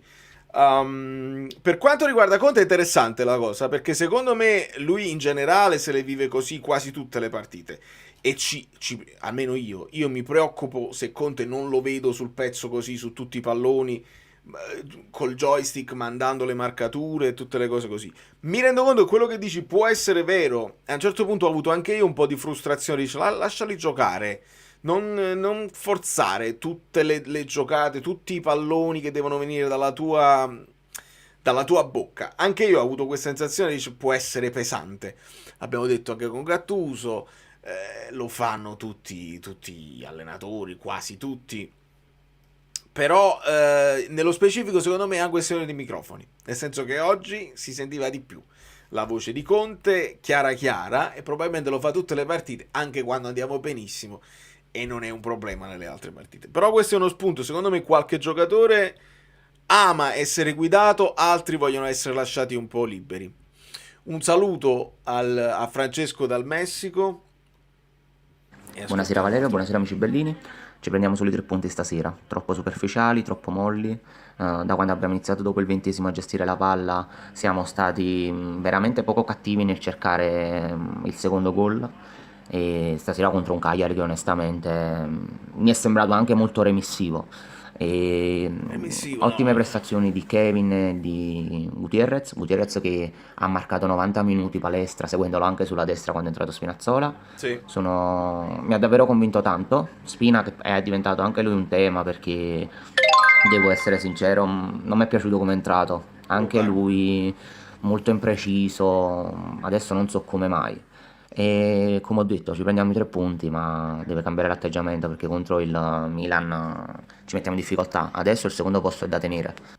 Sono d'accordo, e sono d'accordo anche su Spina. Secondo me Spina ha dato tutto a Juve, comunque c'ha la sua età e ci sta che c'ha un momento di appannamento, ha fatto grandi prestazioni ed è diventato un fattore su quella fascia. In questo momento probabilmente si dovrebbe un attimo sedere e lasciare giocare gli altri. Ci sta tutto che abbia un momento di calo. È stato anche convocato in nazionale, non so quanto possa dare, magari quello, ecco, se entri ti può dare una spinta anche ulteriore per chiudere bene. Però ricordiamo, Spina, sono d'accordo che non è entrato bene, non mi ha convinto, lo vedrete domani in reaction. Però mette quella pezza finale, quel pallone su Mina, fa lui bene la diagonale e ci toglie le castagne dal fuoco finale. Diamogli merito su quello, perché ovviamente sono un paio di partite che non ci convince. Però quella cosa là diamoglielo merito, non ce lo dimentichiamo. Bisogna annusare il pericolo, ma comunque bene così per i 3 punti di clean sheet. La sosta speriamo serve a far entrare un po' in condizione i rientranti, è proprio quello. Purtroppo però molti di quelli rientranti comunque partiranno e faranno le cose loro, quindi non è che li puoi gestire bene. Anghissà resta, probabilmente Santos resta, gli altri che sono infortunati, quindi non partono perché sono infortunati, e quindi è una sosta che forse, I dare to say, forse arriva al momento giusto, perché 2-1, teniamo in mano eccetera eccetera, 1-0 streaming sito, è sembrato che avessimo bisogno di staccare un po' la spina, ed è anche una spina mentale, secondo me, non è solamente una questione fisica, perché poi il Napoli regge fisicamente fino alla fine, forse mentalmente dobbiamo staccare un attimo. Paolo. Allora, se fossi un tifoso neutrale, vedendo questa partita dopo Roma-Bologna di ieri sera, se quello era un grande spot per il calcio italiano, direi che questo è stato un pessimo spot, perché insomma alla fine occasioni vere non se ne sono create, si è andato in vantaggio subito e poi si è pensati a gestire. Da tifoso del Napoli che sogna di riaprire il discorso, dico non ce ne fotte proprio, l'importante era portare a casa questa partita. L'atteggiamento in campo, allora no, però non è vero. 1,77 di XG. Ora teniamo presente che il gol di McTominay è quasi 0,99, ma ve lo dico subito perché da talmente tanto vicino che vi dico subito quant'è. Era 0,82, non era nemmeno, perché comunque c'erano dei difensori vicino, c'erano il portiere. Quindi è 0,82 che fa XG solamente McTominay. Poi c'è l'occasione di Buongiorno che è 0,09 subito prima, e poi l'occasione di Politano che è 0,30. Poi ci sono altre occasioni, il tiro di McTominay, il colpo di testa di McTominay, un altro tiro che finisce fuori, azione di Gilmour, i vari tiri che fa De Bruyne. Insomma, le statistiche portano almeno 3 grandi occasioni del Napoli. Finisce 0-1, va bene, 4 salvataggi di Caprile, nonostante qualche incertezza di Caprile, e 0 salvataggi di Savic. Quindi giustissimo, non siamo contenti, brutta partita, tutto a posto, però non diciamo che non abbiamo fatto niente, perché poi diventa l'eccesso opposto, e questo vogliono in giro per il mondo. Invece no, dobbiamo essere precisi. Chissà, non mi è piaciuto, però la verità è che anche se si è sofferto nel finale, alla fine vai a vedere, il Cagliari ha fatto 0 tiri in porta e in totale ha fatto tipo 5 tiri, quindi vuol dire che non gli hai concesso niente, quindi solidità ritrovata, clean sheet dopo tanto tempo. Avrei preferito vedere i 5 cambi, magari Giovane, farlo entrare, però magari avrei sparagnato sti 90 minuti per... 1, 2, 3, 4. Vabbè, dici metterci anche Giovane dentro insieme a Guangès? Bah, De Bruyne e McTominay. Elmas pure non ha giocato. Insomma, ok che abbiamo ritrovato una parvenza di Fab Four, però anche se non hanno giocato contemporaneamente, però diciamo che secondo me per evitare patemi d'animo si poteva spingere un pochino di più sull'acceleratore. Ma non importa, la cosa più importante oggi era veramente vincere, abbiamo vinto, quindi complimenti a Conte e forza Napoli sempre. Grazie Paolo. No, vabbè, la voglia che abbiamo tutti noi di vedere sempre di più, sempre qualcosa in miglioramenti, sempre non ci basta mai. Non saremo mai risultatisti fino in fondo a dire ma vinciuto, che ce ne fa? Ci sta qualcuno così, ma la mia community no. La mia community vuole vedere sempre qualcosa in più, uno spunto in più, una possibilità in più. Ecco, è giusto. Buonasera a tutti, partita bruttissima. L'unica cosa che mi è piaciuto guardare un po' di più è lo scontro sulla fascia nostra sinistra, Palestra, Gutierrez, che diciamo che si sono annullati a vicenda, però mi è piaciuto dal punto di vista tattico. Molti errori tecnici, Gilmour primo tempo impresentabile. A me non è piaciuto Højlund perché penso che potesse concretizzare un po' di più i vari passaggi che KDB ha fatto. Per il resto prendiamoci 3 punti e avanti Napoli, forza. Ciao ragazzi. Assolutamente non la migliore partita di Højlund, comunque si è battuto e ha svariato molto, è venuto anche molto dentro perché Napoli non faceva palla su di lui, abbiamo gestito in maniera diversa rispetto al solito. Però sì, qualcuno dei passaggi, leggevo l'altro messaggio di Dion TV che dice KTV vede dei passaggi che non vedo neanche io dalla TV, è proprio così, quella poi è la differenza che ti fa il grande campione, che lo pensa prima che gli arriva il pallone, è una cosa incredibile. E là scatta la fiducia, deve scattare la fiducia dei compagni, devi abituarti di nuovo a giocare con Kevin, cioè devi sapere che quel pallone può passare, non si sa come, ma devi avere la fiducia che può passare, devi andare a fare quel movimento e quel movimento probabilmente verrà premiato. Poi anche lui, io non stiamo parlando di uno infallibile, stiamo parlando di uno che ha la sua età, ma che in Serie A la differenza la può fare tranquillamente ancora. Ciao Valerio, ciao a tutti gli amici bellini, spero riuscire a sentire il mio vocale, credo di essere l'ultimo. 3 punti fondamentali che sono quelle partite ci sono le che in qualche modo devi portare a casa, anche se non fai un'ottima prestazione. Qualcosa di positivo c'è stato, mi è piaciuto ovviamente De Bruyne, che non fa altro che aumentare il rimpianto di non averlo potuto vedere di più quest'anno. Gutierrez ha fatto una partita sporca, però ci vuole, soprattutto in certe partite come questa con il Cagliari, che sappiamo storicamente essere una sfida particolare. Per quanto riguarda il centrocampo, male Gilmour, che però bisogna dire questa è alla fine la terza partita che fa da rientro, ci sta un leggero calo, così come Lobotka non è stato brillante, ma abbiamo visto anche Anghissà e McTominay quando sono tornati non hanno fatto molto bene. Lo stesso McTominay, nonostante il gol oggi, qualche errore di troppo, qualche distrazione, ha passato molto tempo a litigare con gli avversari, con Mina soprattutto, e niente, cerchiamo di rimettere le forze e prepariamoci per la sfida col Milan, sperando non si faccia male nessuno durante la pausa nazionale, perché cavolo. No, quello è. Adesso è questione di i religiosi tirassero fuori i rosari e si pregasse, perché veramente non lo accetto proprio, che poi li stiamo per riavere un pochino. For me è semplice, tu giocare con Kevin. No, vabbè, McTominay è bellissimo. Ah, il mischiare le poche parole di italiano che ha con l'inglese è bellissimo. Parole di Conte, grazie Fabio. Ha fatto un'intervista in italiano e questo è un altro punto a suo favore nella mentalità di chi va oltre il calcio, il voler crescere al di là di tutto, oltre al crescere calcisticamente, vuoi crescere a livello culturale, hai capito, ti sei affacciato in una realtà completamente diversa, l'hai accettata, l'hai apprezzata, stai fondendo quelle che sono le due culture e gli interessa crescere. Sono le persone che al di là del calcio sono persone che diventano interessanti. Ascoltiamo le parole di Conte. Così Politano e McTominay, l'autore decisivo della vittoria di questo Napoli, lo chiediamo anche alla nostra fanzone, quello di cui abbiamo parlato poco fa. Il Napoli può fare l'impresa, può vincere ancora lo scudetto, c'è margine, c'è qualche spiraglio per poter fare questa impresa? Votate sulla nostra fanzone, fateci sapere cosa ne pensate. Ne parliamo anche con l'allenatore del Napoli che ci ha raggiunto, Antonio Conte, con Federica Zille. Buonasera mister, ben trovato. Sì, buonasera. Dico prima ok.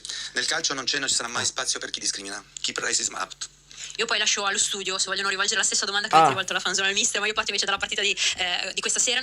Avevo capito, keep racist smart. Keep racism out. Ok. Il primo tempo lei non era particolarmente soddisfatto perché voleva più qualità in campo, si aspettava di più da questo centrocampo con il doppio play, da una tre quarti di immenso talento. Sì, abbiamo sbagliato un po' troppo, siamo stati un po' sporchi a livello qualitativo perché abbiamo sbagliato un po' troppi passaggi e potevamo secondo me fare sicuramente meglio e comandare meglio la partita, anche perché comunque il Cagliari non veniva a pressare, aspettava il nostro errore per poi ripartire. Non è che ci ha creato chissà quali cose, però noi potevamo fare meglio in fase di costruzione. Poi nel secondo tempo abbiamo cercato il secondo gol perché sappiamo benissimo quando mantieni in bilico questo tipo di partite può succedere. Lo fermo volevo rispondere a Fabio Versate. Atekame, l'altro diffidato del Milan.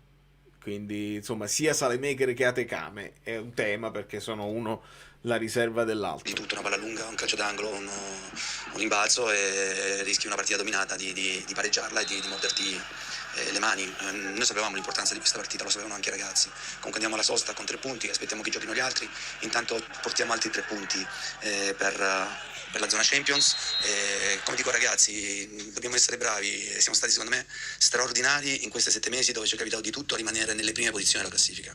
Adesso quello che dobbiamo fare è cercare di agguantare la zona Champions.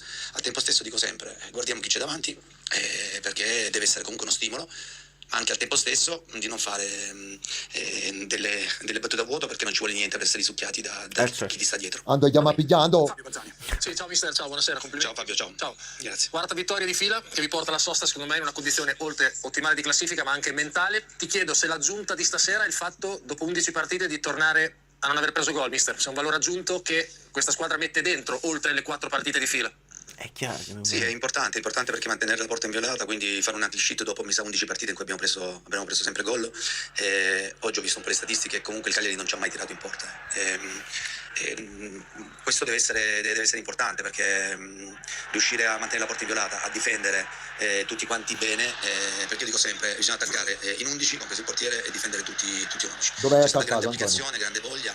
Ripeto ragazzi, ero stato molto chiaro con loro dell'importanza della partita, l'hanno percepita e hanno fatto una buona partita. Certo, se riusciamo a fare il secondo gol, fatichiamo anche un po' a concretizzare lì davanti delle situazioni. Saremmo stati un po' più tranquilli e non crearci magari un po' di ansia agli ultimi 5 minuti. Mister, state crescendo tantissimo, c'è tantissima qualità. No, infatti vedevo i tiri del Cagliari, facendo un recap così, c'è quello di Foloruncio che finisce fuori, quello di Mendy che finisce fuori, quello di Gaetano è quello che mi ha messo forse un po' più di apprensione, era molto lontano, però è quello che finisce un po' più vicino, il tentativo di Esposito che va altissimo, insomma niente, e questo Mendy nel finalissimo così.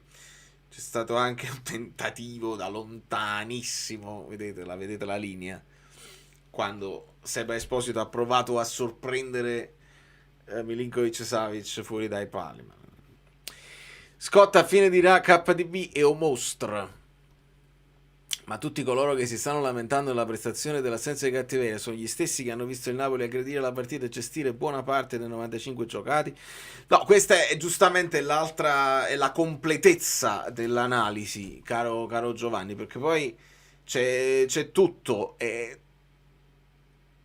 me non c'è assenza di cattiveria oggi. C'è stata, così come l'ho vista io, forse mi ripeto, ma c'è stata troppa frenesia nel primo tempo e un pochino meno energia nel secondo.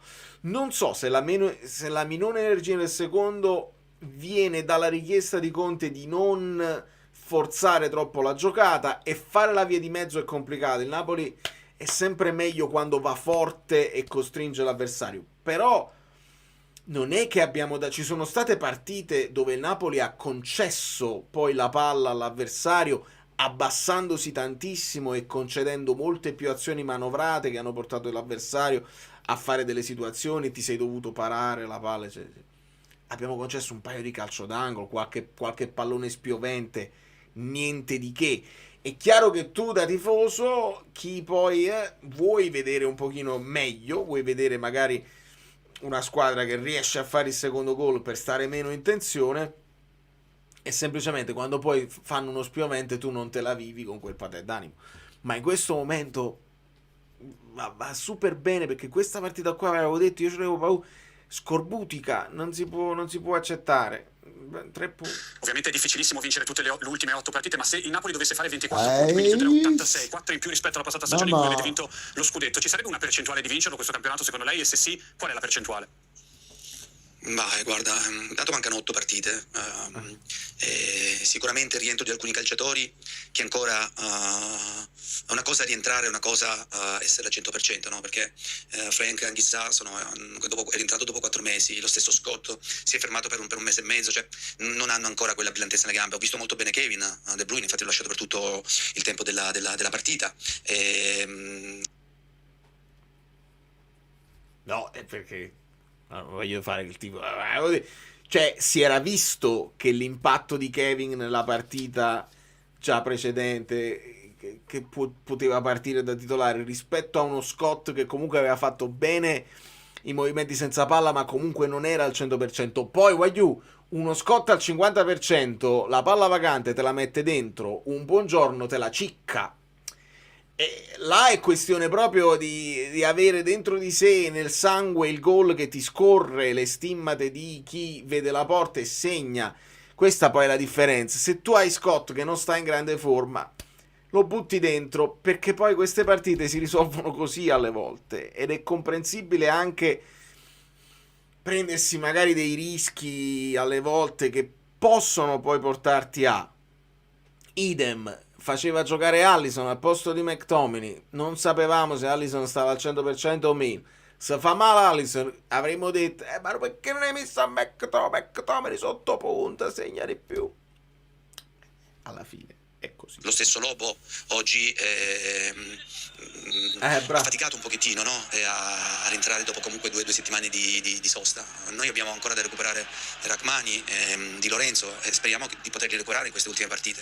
Neres penso che sia difficile perché ha avuto un'operazione, però dobbiamo essere, ripeto, quello che abbiamo fatto l'abbiamo fatto fino adesso, in questi 7 mesi, dove abbiamo comunque tenuto botta. Siamo rimasti in grande emergenza tra le prime posizioni della classifica.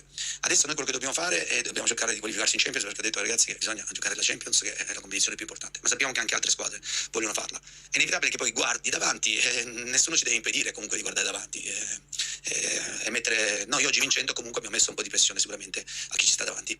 Grazie mister. Corretto, perché poi ti mettono il venerdì pomeriggio e tu ti devi prendere almeno la soddisfazione che hai fatto il tuo dovere e poi ti rilassi. Io non mi posso rilassare perché domani tengo un matrimonio e devo quindi lavorare tutta la giornata. Però ti vedi le partite con un po' più di rilassamento. Ma Genoa Udinese 0-0, io avevo detto 2-1, dai, muovetevi a fare questi 2 gol. Bisogna far rifiatare Højlund, non finirò mai di dirlo. Sono d'accordissimo. E ti dirò di più, il problema è solo la partita in bilico. Allora, penso che ci possiamo scordare, a meno che Conte non ci sorprende, che o Lukaku o un Giovane partono da titolare finché Højlund è in piedi, cioè finché Højlund non è infortunato Højlund gioca, anche perché è uno dei più giovani della rosa e probabilmente c'è anche la convinzione che lui possa fare uno sforzo in più senza rischiare la vita. Quindi partiamo da questa convinzione qua. Poi, nel momento in cui tu vai sul 2-0 e non stai sempre con un gol di scarto, per me è obbligatorio far rifiatare un attimo Højlund, o lo fai rifiatare con Lukaku, o lo fai rifiatare con Giovane adattato, trovi un modo per... Capisco il non farlo quando stai in bilico sullo 0-1 perché Højlund, voglio, tieni occupati i difensori. Quando tu poi una squadra come il Cagliari, Mina lo fa, è un'opportunità, infatti lo ha fatto nel finale. Se tu levi Højlund e metti uno che non lo so quanto ti tiene occupato, Mina è diventato attaccante aggiunto e diventa un problema. Quindi io sono super d'accordo che Højlund va fatto rifiatare proprio per non rischiare, perché per ritrovarlo con più brillantezza. Assolutamente sì. Per fare questo servono almeno 2 gol di scarto, e 2 gol non sono nemmeno abbastanza. Però con 2 gol di scarto magari stai verso il 70°, puoi pensare di. Altrimenti, se stai perdendo, aggiungi Lukaku ad Højlund. Questo è quello che ci ha fatto vedere coach. Semplicemente per avere un'idea, per avere una linea guida che Conte magari non ce la dice chiaramente, però guardando le partite sappiamo che è così. Caro Mirko, se me lo chiedono accadrà. E se accadrà farò testimonianza di questo, la canterò io in prima persona e ci divertiremo moltissimo e ve la posterò, non c'è dubbio. Avrei messo Lukaku almeno all'80°. Sì, pure io, però evidentemente non ti garantisce quello che ti garantisce Højlund a livello di dinamismo orizzontale, di qua e di là, comunque corre tantissimo, le palle di De Bruyne, adesso De Bruyne ti può dare anche profondità, cosa che Lukaku forse non ti può dare. Questo è tenere i giocatori più forti per fare la migliore partita possibile, anche a discapito di alcuni rischi, non c'è dubbio. Una cosa è rientrare, un'altra è recuperati, quindi comunque ci vuole il solito tempo per carburare. Il campionato è finito, il dato di fatto è che abbiamo enorme qualità in campo e quindi abbiamo fatto con i vocali, grazie mille, molti meno vocali, shame anche on Telegram group, perché vuol dire che non ve ne fregava proprio del Cagliari. Guardate solo i big match, voglio vedere quanta gente fa le pagelle. Non ci sono nemmeno tante polemiche arbitrali, perché Mariano non ha arbitrato bene ma non ha inciso, e questo lo dobbiamo tenere preso. Lo lasciamo così, che comunque però non si vede il becco, così.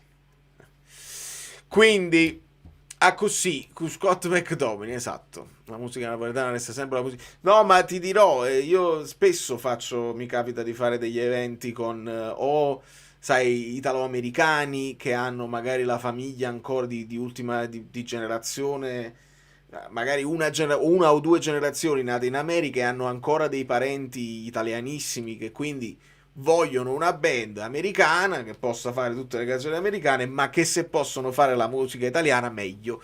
E quale occasione migliore quando io poi mi trovo a parlare con i potenziali clienti e i potenziali committenti, io dico sarà mia premura, assolutamente, parliamo in napoletano, parliamo in italiano, posso far finta di parlare anche un poco calabrese se serve, Sicilia, come no, assolutamente. Quindi è capitato più volte e capiterà ancora, perché ce ne sono tantissime di famiglie così. Poi ci vai a parlare e non si ricordano o non li capisci perché i dialetti si sono mischiati con l'americano, è stato un po'. Le pagelle non le faccio per non rovinare la media dei ragazzi, che tu sei più tranciante evidentemente. No, falle. Tanto alla fine c'è sempre la media tra chi è tranciante in avanti e chi è tranciante indietro. Chiedete scusa a Pino, che non ha fatto il vocale oggi. Ma è venerdì, io capisco, la gente tiene che fare, magari tra uscite, tra lavoro, è un orario... Già che ci siamo, premettendo che KDB è un campione e il suo curriculum parla da sé, ma il fatto che sia sempre lì a cazziare i compagni non credo sia la giusta soluzione. Che ne pensi? Non credo sia cazziata. Allora, Micione, se tu hai possibilità di vedere Bordocam, l'ultimo che hanno fatto su Lazio Milan, vatti a vedere Modric. e capisci che non sono, è semplicemente è tutta l'esperienza che viene fuori, ed è uno che in campo deve determinare quando ha la palla con i passaggi illuminanti eccetera eccetera, e quando non ce l'ha con delle indicazioni. Sono quei pochi giocatori al mondo, non ce ne sono molti, ma quei pochi giocatori al mondo che è proprio una loro è richiesto, cioè se non lo facesse De Bruyne io mi dispiacerebbe, perché pochi possono dirti una cosa che sicuramente è un buon consiglio e gli altri lo devono accettare a prescindere, perché ti devi, quante volte l'abbiamo detto, ti giri nei momenti di difficoltà a chi ti affidi, e spesso ci sono stati momenti in cui squadra con mancanza di leadership, con mancanza di esperienza, ecco, girarsi e vedere un Lukaku, girarsi e vedere un De Bruyne a volte fa la differenza per alcuni giocatori. Ripeto, altri no, altri preferiscono essere lasciati in pace, fare la loro partita, fare la loro carriera. Altri invece, se De Bruyne ti dice una cosa, è un momento di crescita, e se lo accettano per quello che è una cosa positiva. Ciao Gian Domenico. 4 Milinkovic-Savic. Ma perché 4 Milinkovic-Savic? Ma che ha fatto per avere 4 Milinkovic-Savic? 7,5 KDB. Perché Milinkovic-Savic 4? No, spiegami. Siamo qua, siamo in pochi. Già pronto con la maglia per sempre. Ah già. Questa è sempre a tua difesa. No, questo è sempre al tuo fianco. Pensavo che era a tua difesa, invece no, sempre al tuo fianco. Allora, 8 McTominay e 6 politico a tutti, cioè solamente 4 a Milinkovic-Savic così, a casaccio. 8 a McTominay e 6 politico a tutti, va bene. Non ti piace Milinkovic-Savic o ti piace Meret, quindi sono due le possibilità. O per non piacerti... E Kellenkamp! No, o per non piacerti Milinkovic-Savic o per esaltare Meret, 4 a Milinkovic-Savic. Renato, sei proprio tutto 3 a Polità, giusto? Giusto, e perché poi escono sempre i voti in queste partite dove bene o male è tutto sul mediocre sufficiente andante, no? Escono fuori quelle che sono le preferenze personali. Una suonatina prog metal te la fai ogni tanto, amico mio. Non sto suonando più con la band prog metal, avevo proprio una band prog metal che era i Prime Prophecy. Non avevo più tempo per farlo, perché mi portava via tantissimo tempo della settimana e non si andava a finire da nessuna parte, anche perché poi ero l'unico solo musicista in mezzo a tutti gli altri della band che avevano un lavoro a parte, quindi prendevano la cosa in maniera anche abbastanza leggera, come ci incontriamo per fare le prove, però ci beviamo una cosa, ci stacchiamo un pochino dalle famiglie, dal lavoro, e io non la vivo così la musica. E se dobbiamo fare bene per avere degli obiettivi importanti eccetera eccetera. Quindi band metal in questo momento no, però ho ripreso adesso il mini tour che farò la settimana che viene, qualcosa la posterò tra i mini social e anche YouTube, perché poi alla fine i video li farò da cellulare. È una band completamente diversa, la cantante suona il sax, è una band rock con influenze funk, perché c'è il sax e quindi ci sono dei groove anche interessanti, è molto molto bello, tutti i musicisti fenomenali e secondo me merita un ascolto. Sei Guti, neanche Meret mi piace. Ah, e allora Renato, ti piace Caprile? Chiedo, voglio sapere, sono curiosissimo. Perché Meret 4 Milinkovic, vabbè, se nemmeno Meret ti piace, fammi sapere qual è la tua idea di portiere. E così. 2 allo stadio che fischia e lancia cose a KDB. Ho sentito, non l'ho visto perché stavo scrivendo delle cose. Ho sentito il telefonista dire gli hanno lanciato una birra. Non è bello, non è il massimo se così è successo. È stata una partita straziante. La vidi anche la Super Bowl, la cantante. E al VAR Briscolo. Non ho capito Briscolo. Che era Marini al VAR. No, comunque bravo, Fortunato. Fai bene a ripeterlo, perché questa cosa non deve passare sotto semaforo. Poi è bello, è una cosa. Grande atmosfera, dovete essere corretti. Strano non vedere Elmas nemmeno per un minuto in campo, nonostante siano stati operati solo 4 cambi. A mio avviso avrebbe potuto dare una mano nel finale. Sicuramente sì. Vi dico la verità, quando poi me l'aveva detto anche in un vocale un altro amico bellino, pensavo li avesse fatti tutti e 5. Onestamente all'84esimo magari non ti puoi neanche nemmeno ti puoi tenere l'altro cambio per emergenza, perché hai fatto i 3 slot. Quindi all'84esimo ci poteva stare aggiungere un Elmas, aggiungere un Giovane, mettere qualcun altro giusto per non farli poi sentirli esclusi dal giro, per qualche minuto che fai risparmiare. Però evidentemente, ma io ragiono ad alta voce, mi immedesimo nei panni di Conte e dico ok, mi stanno dando delle certezze questi giocatori di De Bruyne, finché sta bene in campo e mi dimostra che non sta soffrendo fisicamente, io lo lascio in campo, perché dovrei toglierlo. Secondo me questo è il ragionamento. Poi il resto è tutta una questione di Lobotka al posto, cioè Alisson Santos al posto di Lobotka, è una questione sia tattica sia di non poi sovraccaricare Lobotka. Anche sa Gilmour, ve l'ho detto, per me ci stava, perché Gilmour era sceso molto, e poi Spina-Politano sposta Gutierrez anche a seguire Palestra dall'altra parte, e Spinazzola ritorna poi a sinistra. Alla fine è stato decisivo. JJ Olivera è proprio quella situazione di riassaggia il campo, perché poi quando non è che sei fermo da 4 settimane, perché poi ritornerebbe in campo praticamente dopo 4 partite, 3 partite. Quindi questo credo sia un bicchiere di birra su un corner. KDB si è lamentato perché non hanno fatto cadere. Ah, ecco, è giusto. È giusto così. Milinkovic ha sparacchiato spesso il pallone in maniera grossolana. Perché tu sei entusiasta di Savic? Perché ha il tiro più forte del mondo, quindi è un primato, e non sono molti i primati nel Napoli in questo momento. Tu dici, ma che se ne fotte? Hai ragione, potresti avere ragione, non è che cambia niente.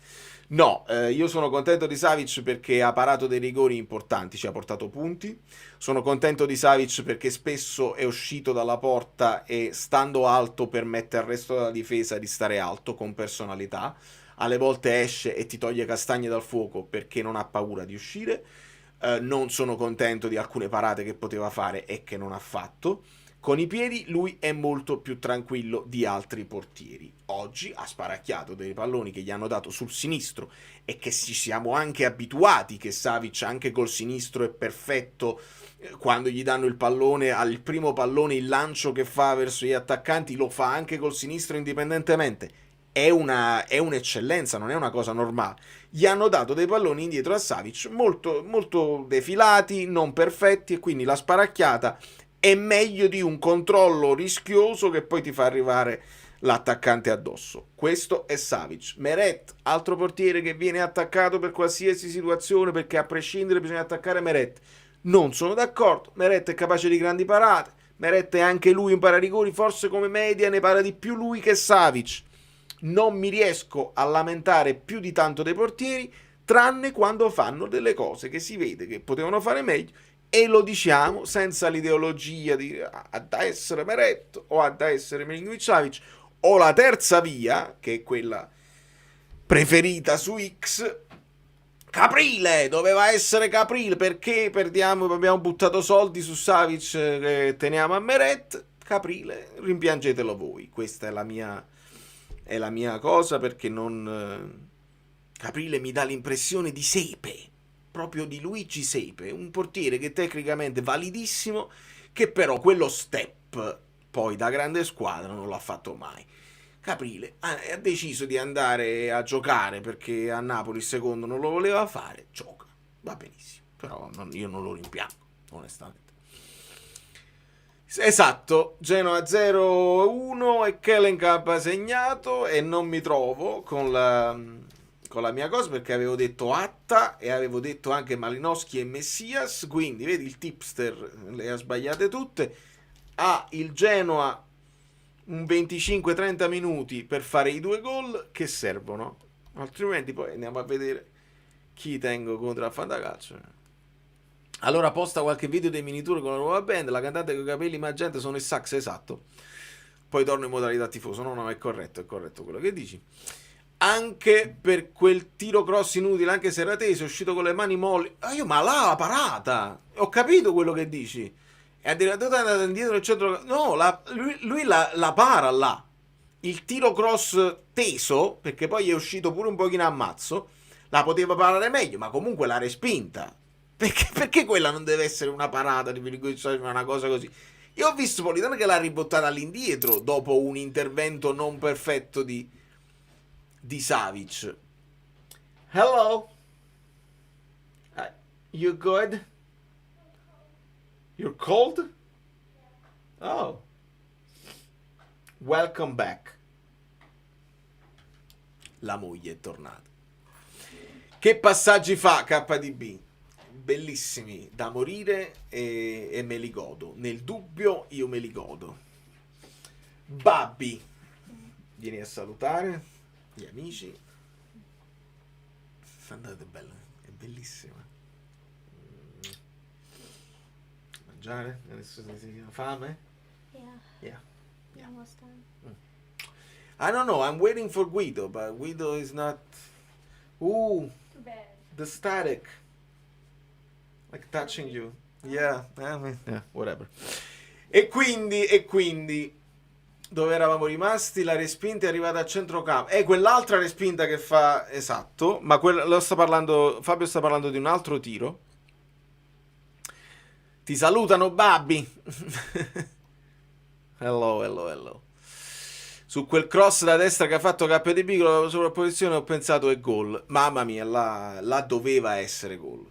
Doveva essere gol ed è un peccato proprio. Ma sono due, quella che dici tu della sovrapposizione e poi l'altro pallone, quello là proprio il cioccolatino che gli ridà a Politano, che poi si trova sotto, là fa una buona uscita Caprile, onestamente, però se Politano l'avesse scaricata dietro c'era Alisson. Sito Bell, ciao, che cutie, siamo cutie, lo so, è lei che rende cutie anche me.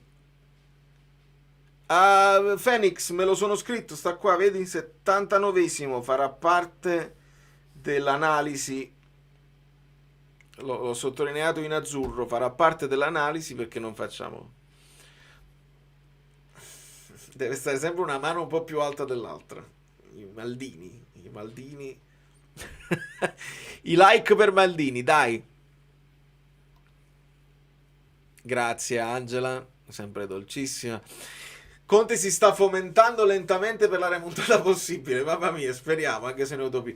Non lo so, Renate, sono d'accordo che è un'utopia. Però, sotto, io credo che un po', magari se fosse anche...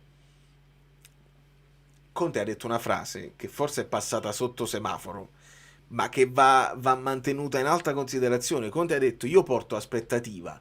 Quando Conte sta a una panchina, o arriva primo o arriva secondo. Cioè, lui, per Conte, arrivare secondo è comunque già...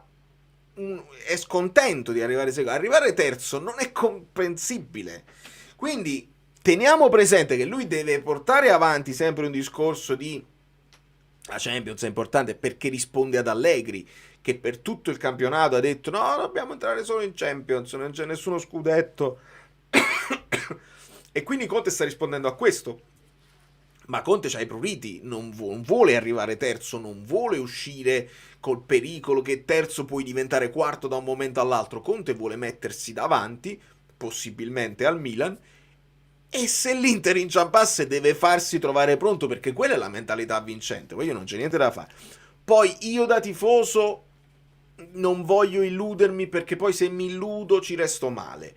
Un Guido da analista che vede i numeri in maniera più fredda, eccetera, eccetera, e fa l'analisi di tutti i campionati dal 1900, eccetera, eccetera, sa che è una roba calcisticamente molto complicata da attuare, perché devono succedere tre cose. Napoli che fa filotto, Milan che inciampa ancora e Inter che crolla definitivamente. Tre cose contemporaneamente. Non è facile, non avviene, non è contemplato. Però è il bello anche del calcio, che proprio la cosa, la famosa frase, no, che si dice non succede, ma se succede, non succede, perché si deve dire sempre il non succede davanti, ma se succede, e però quando dici non succede, ma se succede, in realtà ti stai gasando e vuoi che succeda. Secondo me sotto sotto Conte vuole provarci a stare il più vicino possibile per capire se uno può inciampare, perché Chivu è molto giovane e perché l'Inter dentro di sé comunque può esserci un pochino di stanchezza generale. Secondo me è comprensibile tutto. Contemporaneamente vale il discorso che vi ho fatto da anni e anni: se lotti per lo scudetto in Champions ci vai. Quindi se anche Conte ha capito questa cosa di Napoli, Conte lotta mentalmente per lo scudetto, punta più in alto possibile per andarci in Champions, perché se non vai in Champions è una tragedia, proprio economicamente è una tragedia. Opta dice 4%, che è molto poco. Quello prende il pallone, non è nemmeno fallo, addirittura è stato ammonito. Oggi Allegri ha detto finché la matematica non ci condanna possiamo crederci. Vedi, sta alzando anche lui l'asticella. Oggi Olivera e Gilmour negativi. KDB ha bisogno di giocatori come Alisson davanti per servirli. Sì, ma non solo Alisson. Alisson è uno che più che andare negli spazi è uno che gli devi dare palla e gli devi permettere di puntare. KDB ha bisogno di Højlund più possibile in profondità. Il Cagliari te ne dà poca di profondità perché ti aspetta un po' più basso. Højlund secondo me è stato bravo a volte ad andare fuori dalla zona di Mina e finire più nella zona di Dossena. Anche Dossena a volte ha vinto il duello, a volte no. Però diamo un po' di continuità a KDB in campo e secondo me ne vediamo delle belle qualunque siano i suoi compagni onestamente intorno. Secondo me è lecito sperare, basta essere consapevoli che è improbabile, però ci sta che il tifoso ci mette esattamente, ovviamente senza scadere poi in pianti isterici se qualcosa va storto. Più che il pianto isterico, che poi ognuno può viverla come vuole, specialmente poi il tifoso, poi ci sono quelli là che gli influencers, e là ognuno vive quello che è il mestiere a proprio modo, nel senso che se vuoi diventare virale per le cose sbagliate, fate il vostro gioco, voglio dire. Però la consapevolezza è quella: se tu te la vivi così, il problema che porto io è la narrazione che può portarti l'ambiente giornalistico interno ed esterno se non ci arrivi, che poi se parlano di fallimento non ci sto. È lì il problema, perché quando poi alcuni, che non farò nomi ovviamente, portano avanti la narrazione che il Napoli deve per forza vincere, deve per forza fare, senza considerare tutte le cose che sono successe, lì lo fanno, e ce l'ha spiegato Spalletti in maniera perfetta, è il portarti più in alto possibile, così quando cadi fai molto più rumore e si divertono a... E li conosciamo uno per uno, tutti quei personaggi che fanno finta di esaltarti, ti fanno dei complimenti a bella posta, di proposito, proprio per aspettare il tuo inciampo, che sanno che arriverà, perché è gente che sta nel calcio da anni e anni e lo sanno che arriva, quindi dicono una cosa in cui non credono neanche loro per aspettare che uno inciampa. Perché voglio le difficoltà del Napoli le ha dimostrate e sono chiare quando guardiamo le partite, non è in dubbio. Però fanno così, ti esaltano, guarda che il Napoli potrebbe ancora vincere lo scudetto, così non lo vince, dice male, hai fatto male alla Champions, ed è vero, hai fatto malissimo in campionato, dovevi approfittare, e là io non ci sto. È là che io devo fare il discorso contrario per bilanciare, perché poi qualcuno ci casca e ci va appresso. Ma se io mi sposto da questa parte, tolgo il commento e aggiungo Guido, che succede? Succede che appare. Succede che scappano almeno metà delle persone collegate. No, siamo in pochi, oggi è una live molto intima. Ti saluta PJ. Allora, buonasera amiche belline, buonasera amici bellini, buonasera Valerio. 3 cose. Mi scuso per la voce. Non sono cause di forze maggiori, Mi scuso anticipatamente per tutte le volte che tossirò, quindi lo faccio una sola volta per invece di... Ok, grazie. E No, ma mi qui scuso... possiamo anche tagliarla corta, Cioè, non dobbiamo No, no, ucciderci. no, no, No, no, perché se no no. stai... Sono, sono- E mi scuso che non ho pubblicato un video, non perché di nuovo sono Ah. diventato... ho saltato la mia scaletta perché ero veramente in condizioni pietose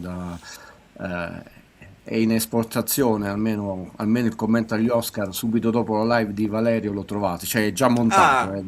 Ah, ah, che bello.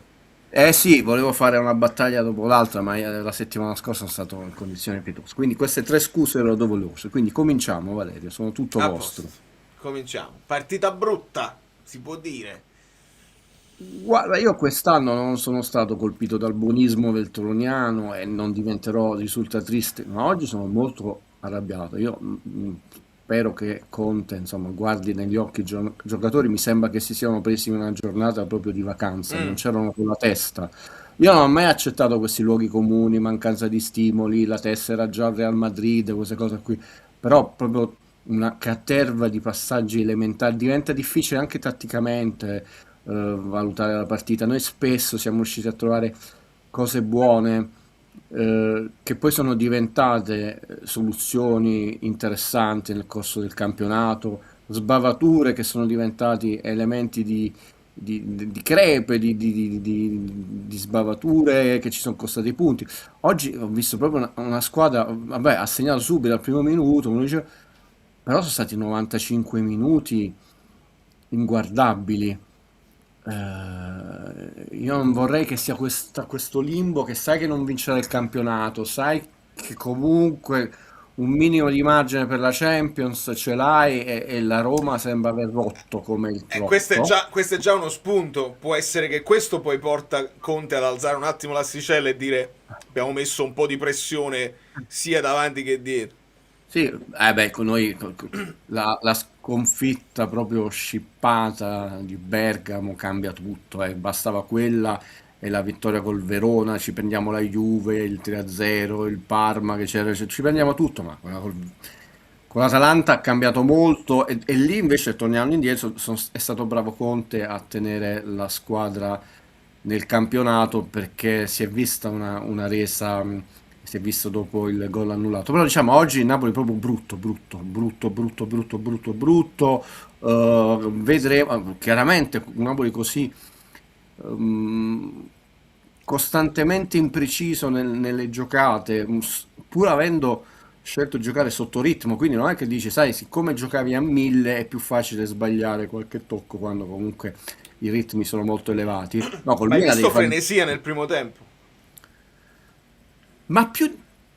Io ho visto mancanza di concentrazione perché a volte erano proprio soluzioni ehm, clamorosamente sbagliate. Anche vedi Spinazzola, che comunque poi li dobbiamo ringraziare per la chiusura, no? Provvidenziale alla fine delle partite. Se ne va sulla fallo laterale, si butta da solo la palla fuori, no? Ha detto non puoi dire Sì. che è stato stanco. Alisson fa le prime due giocate bene e poi ne perde 4 di seguito di pallone. Perché secondo me poi le squadre respirano, anche chi entra, la mancanza di concentrazione dei compagni. Ma non lo so se è proprio frenesia, perché poi non è che si giocava a questi ritmi, l'hai sbloccata subito, quindi non hai questa pressione. No, io ho visto il Napoli proprio deconcentrato, però chiaramente è E allora un'impressione. forse l'impressione della frenesia l'ho avuta solo da Gilmour, che poi quando gli Sì, passava anche... la palla da lui sembravano un po' forzate la Sì, sì, verticalizzazione questo sì. E tra l'altro, mm, io chiaramente l'ho vista in italiano da- dall'anziano genitore a cui abbiamo regalato l'abbonamento, lo ricordo sempre, nessun Auguri, pezzotto. auguri a Mm. tutti papà. Ah sì, e quindi commento in italiano e si è sentito Conte, a un certo punto ce l'hanno anche ricordato più volte che diceva ma che cos'ha oggi Gilmour? Cioè, non ci Ah, capacitava, quindi non so in inglese, però in italiano l'abbiamo sentito, è stato anche calmo, poi a un certo punto ha buttato il pallone fuori, stizzito Conte, ma non era contro i tifosi del Cagliari, antisportività, era proprio arrabbiato con i suoi, perché ha detto "Ah, non facciamo due passaggi di seguito." secondo me l'ha pure un po' forzata per Sì, farsi vedere, per certo. farsi vedere anche da tutti, a dire non mi state piacendo, è vero. Là è stato un momento proprio nel primo tempo dove anche passaggi elementari stavano andando non a Però buon fine. non facevamo 4 vittorie di seguito dall'inizio del campionato, e questa per tutti i risultatisti saranno contenti, è una notizia. È un filotto che a noi serviva. Queste 2 partite, tra l'altro vedrete che vinceranno tutte, qua parte il primo scusa per la tosse, non potevamo prendere punti sulla classifica guida. Adesso abbiamo una serie di partite dove bisogna far bene, perché ricordiamo che noi con Bologna, Milan, Udinese e Parma abbiamo fatto 2 punti. Vabbè. Io spero che ne facciamo di più di 2. Beh, certo. Per esempio, io la partita col Milan non la caricherei di tutta questa tensione, a noi basta il pareggio. Vedi? Ma proprio la superi al box il Milan il pareggio, perché tu devi guardare la distanza che gli hai tolto 2 punti rispetto all'andata e incominciare a rosicchiare un punto. Se ovviamente fai il tuo, perché l'Udinese fai il tuo, ho detto. Quindi io l'ansia che la devi battere per forza così la riscavare. No, quella partita tu non, se non la perdi la metti seriamente in difficoltà. Questo è Ma questo è poi. seriamente in difficoltà. E lo so che è un altro punto nella nostra classifica. Ti avvicini, quanto più ci avviciniamo allo 0, meglio è. Guido, sono d'accordo, però con i rientri vari è come se iniziassimo da capo, quindi bisogna ingranare un po' di meccanismi. Infatti sembrano tutti un po' distratti e sbagliatamente frenetici. Sì, ma io non sto condannando, però non possiamo dire che oggi siamo molto infelici per la prestazione. Probabile che può anche essere questa, no? Non è una distrazione su un campionato che non ha senso e che la tua testa ragiona come se tu vai a 1000 e non è successo niente. Questa è una cosa che chiunque è stato infortunato, anche se non ha giocato in Serie A, lo sa, nel senso, poi ovviamente lì la tecnica, la qualità cambia, però detto questo è una cosa che capita, cioè quando tu torni da un infortunio nella tua testa ti muovi e fai le stesse cose di prima, ma non è ancora così, ti dovresti guardare. Sì, può essere una considerazione giusta, perché poi non erano pochi, cioè intanto Angela ti chiede un recap sui cartellini gialli. Oggi abbiamo aggiunto Olivera e Lobotka. sì, aspetta, lo apro subito, ho detto. Tra l'altro non so, Guido, qualcuno si stanno divertendo. Io, per me non era La manco, botta ne ha 2 manco giallo. Qualcuno e, voleva il rosso per Lobotka. e Olivera ne ha 3. Ok, quindi ancora nessuno entra in No. diffida di nuovo. Beh, quello di Lobotka, lì vedi che è tutto interpretativo, perché lui entra proprio pulito col pallone, lo spazza via, eccetera. Poi nel proseguo dell'azione, però io di quanto può essere il fatto che l'altro gli va addosso e lui. È ovvio che poi il piede è alto, però Lobotka non è che è di poco, lui ha preso proprio pieno il pallone, tanto è vero che ha concluso proprio la giocata, il calcio, il pallone. Poi sono il primo a dire che il piede è alto. Però se il giocatore non gli va addosso, se il giocatore l'avesse colpito di lato, l'arbitro dava fallo Mm, al giocatore. esatto. Vabbè, A me sembra, dice Manmat, che quando il Napoli la sblocca subito tende a fermarsi. ma oggi non è che ti puoi fermare al primo minuto Troppo e presto. mezzo. Insomma. Che comunque va contro quello che dice Conte, perché Conte dall'inizio della partita e per tutta la partita, oggi l'abbiamo sentito ancora meglio, chiede poi di continuare, di farne un altro, perché non si sente mai tranquillo sull'1-0, e lo abbiamo visto, che rischi sempre, quindi secondo me fermarsi no, però non era una squadra in grado, proprio a livello anche tecnico di pulizia, di farne di più. Ci abbiamo provato, ma non era possibile. Oilund, il destro proprio nulla. Vabbè, capita di più che i mancini non hanno proprio il destro, Mm. Non che i destri hanno un sinistro fenomenale, però qualche giocatina in più la fanno. Però insomma, ehm, oggi tanti giocatori, se dobbiamo guardare, sono ampiamente insufficienti, però non è la partita dove fare, insomma, questo tipo di critica. Chiaro, se poi si ripete, perché mancano 8 partite che sono il giusto, no? Se sono pericolose perché ancora non sei fuori pericolo, però non ti giustificano a staccare così la testa. A parte che nello sport tu devi impegnarti fino all'ultimo minuto, questa è una regola non scritta, ma è giusto così, no? Vediamo, vediamo, ripeto, oggi è una partita veramente troppo brutta. Io non sono mai così severo e critico. Ehm, Poi ci sono state un paio di giocate, perché poi ogni tanto a sprazzi c'è stato qualcosa di interessante, no? Quella sovrapposizione di De Bruyne chiamata da Politano, qualche imboccata, però ogni giocatore ha fatto più di un errore È vero, considerevole, anche Kevin ha perso 2 o 3 se non palle. addirittura alcuni marchiani. È corretto. Diamo un'informazione: da tabellino non c'è No, ammonizione per io non Gutierrez.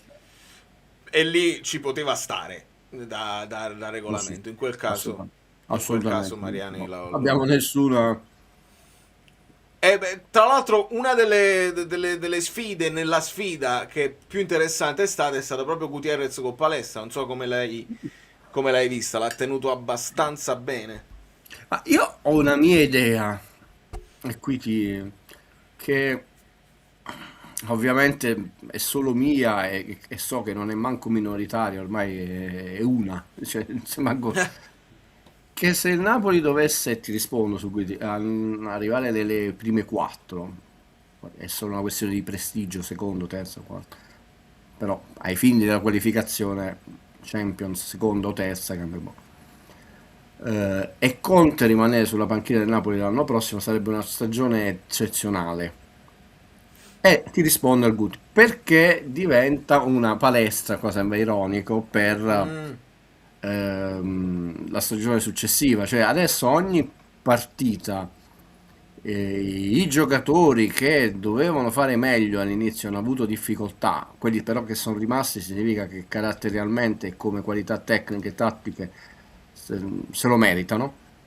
Beh, devono sfruttare ogni singola azione, non ogni singola partita, perché questo fine di campionato non deve servirci per arrivare secondo, terzo, quarto, primo, fate voi, ma deve servirci per, no- per non commettere gli stessi errori e partire con un vantaggio tecnico, tattico e di testa l'anno prossimo. Quindi va bene che Guti ha sofferto, perché tra l'altro è un giocatore molto agile, non dico magro, però ho detto non è possente, tecnico, perché deve capire che ci sono delle partite, come lo sta capendo che in Italia si giocano così. In Italia si gioca malissimo, è inutile che si dica là, non si gioca a calcio, cioè la prima opzione della squadra avversaria è non giocare, non farti giocare, la seconda opzione della squadra è non giocare, non farti giocare, la terza opzione fino alla 15ª, gli ultimi minuti proviamo, fa l'arrembaggio e questa cosa tu la costruisci negli anni e non è che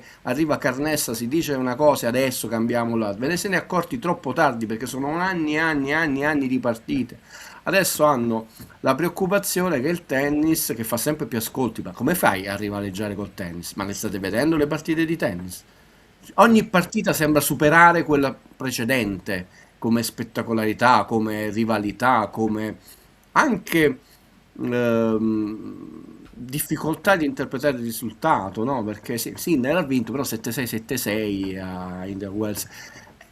C'è un abisso sportivo, proprio nel senso più nobile dello sport, no? Ho detto, e ce l'abbiamo in Italia, perché noi abbiamo alcuni dei migliori che sono tennisti italiani, quindi abbiamo anche una ragione nel cuore per tifare, non è solo tifare Sampras, Edberg o Lender o il Beckers dei miei tempi, no? E si gioca Guido, molto male, ma molto molto male. Cioè, oggi il Cagliari non ha fatto niente, poi la metti sulla moina, però devi capire che come Santos, e ti chiudo, perché ok che c'è queste qualità tecniche, ma devi essere bravo di testa a passare velocemente, perché altrimenti sprechi, e chiudo, scusa Vale, hai fatto 2 dribbling, perché sei bravo, c'hai tecnica, velocità e c'hai gamba, li hai lasciati sul posto, ma in Italia veramente che ti capiterà una volta su 10 campionati che te ne salti 4, non dico 5. Quindi al terzo devi essere bravo a ottimizzare quel vantaggio di aver tolto dall'azione 2 giocatori e passare velocemente. Ecco, queste partite, anche veramente molto brutte, io spero che diventino una palestra per quelli che devono essere rincalzi come Gudi, che possono diventare i co-titolari di molte partite per l'anno prossimo. Devono diventare palestra vera e propria. Che meraviglia, è proprio così.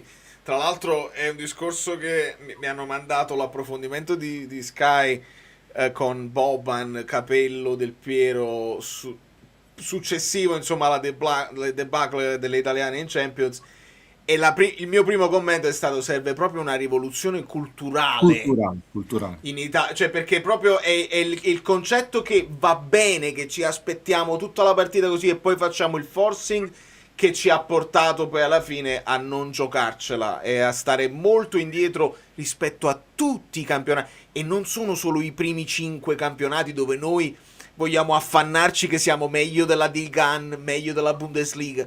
No, stiamo andando dietro il campionato turco, stiamo andando dietro il campionato portoghese. Quindi... la Juve è uscita con il Galatasaray e l'Inter è uscito, cioè noi alla fine per il rigore concesso da Buongiorno, che sta molto fuori forma, non segnano quel rigore. A me non piace il calcio 6, però questo grande disastro. L'Inter l'anno scorso è arrivato in finale, dalla finale ai 16esimi è un bel arretramento. Certo. Non è un turno, però insomma, come hai detto tu, ma noi lo sosteniamo da tempo. Qua serve una rivoluzione culturale, ma dal basso, cioè, visto che non la faranno mai dall'alto, dovrebbero essere tutti i tifosi di tutte le squadre a un certo punto a pretendere qualcosa in più. Assolutamente. Guido, ti faccio una domanda tecnica perché non ho capito qua. La Supercoppa l'anno prossimo è di nuovo 4 squadre o ricambiano? Me l'ha fatto un amico Bellino in privato, che al 99% adesso lui si vuole interessare di cinema, anzi, io faccio danni, c'ha una lista di film infiniti che deve recuperare, poverino. Recuperare non perché glielo ho dato io come compito a casa, no, sembra un aguzzino, cioè, perché in parte ce l'aveva di suo, in parte se li segna, perché poi io faccio questi danni quando io parlo, la gente si segna. E poi mi ha fatto questa domanda, quindi così rispondo anche pubblicamente. Non lo so, perché, e questa è una brutta risposta da parte mia, perché stanno rimanendo nell'ambiguità. E questo fa capire anche la nostra serietà, cioè non di Valerio e Guido, perché questo siamo persone ridicole, un canale serio, un canale non serio, persone che non me lo ricordo manco più, perché hanno detto no, ma forse l'anno prossimo ritorniamo a... La mia posizione da sportivo, quindi non so rispondere perché ancora non ce l'hanno detto, non hanno deciso dove, quando e come. Qual è il formato? Così come la partita tra Como e Milan fino all'ultimo giorno è rimasta appesa e non sono andati. Giustamente le persone vogliono sapere, sia in senso sportivo, metti chi vuole organizzare un viaggio là. Ve lo anticipo, perché questa è coerenza, non dire vabbè, quel giocatore mi ha stupito, uno lì può anche tranquillamente dire mi sono sbagliato, il giocatore sta andando al di là di qualunque sogno della mia... io continuo a essere contrario, cioè per me doveva rimanere finale unica tra la vincitrice della Coppa Italia e del campionato, lo trovo antisportivo, però se il regolamento è quello e se coincide, Guido, e se coincide, cioè se uno vince sia Coppa Italia, la finalista della Coppa Italia. Sì. Certo, è stato così quando la Juve vinceva la Combo. Se dovesse essere di nuovo con il, diciamo, chiamare il quadrangolare, io continuo a essere sportivamente contrario, però visto che la regola vale per tutti, è meglio che ci vada il Napoli che un'altra squadra. Detto, per dare un'ulteriore motivazione. Sì, anche perché noi siamo i detentori, ci sono anche dei soldini, anche da un punto di vista del bilancio, cioè ma potresti, come c'è la classifica Guido, facciamo la classifica Guido del bilancio, forse saranno meno soldi perché non vai in quei territori, però... No, a me non piace questa cosa, anche il fatto che si tornerebbe la finale unica, no, ho detto no, o prendi una decisione e la porti avanti, oppure lo dici, ci siamo sbagliati, dovrà essere sempre così. e io lo accetterei veramente serio da sportivo.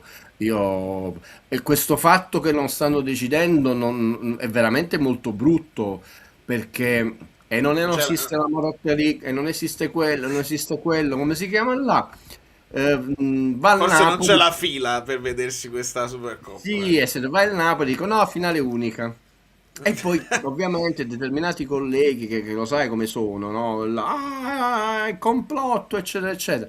Ditelo subito, quando ancora non si sa chi arriva al secondo posto, e non alimentate determinati personaggi. Io non farò Ma mai Guido, ma non parte. ditelo su, voi dovete dire a inizio campionato, già che lo dicono domani è Sì, tardi, già è perché tardi, io già devo è fare tardi. la squadra, cioè uno dovrebbe programmare, dico questa è una squadra che può arrivare seconda, e se devo fare il passo più lungo della gamba perché so che mi faccio un'altra competizione, mi cresce il palmarès, cioè se ci fosse una programmazione in Italia per alcune squadre, invece no, lo dicono a fine campionato No, magari. ci sono tante cose Veramente. tante cose che capisci.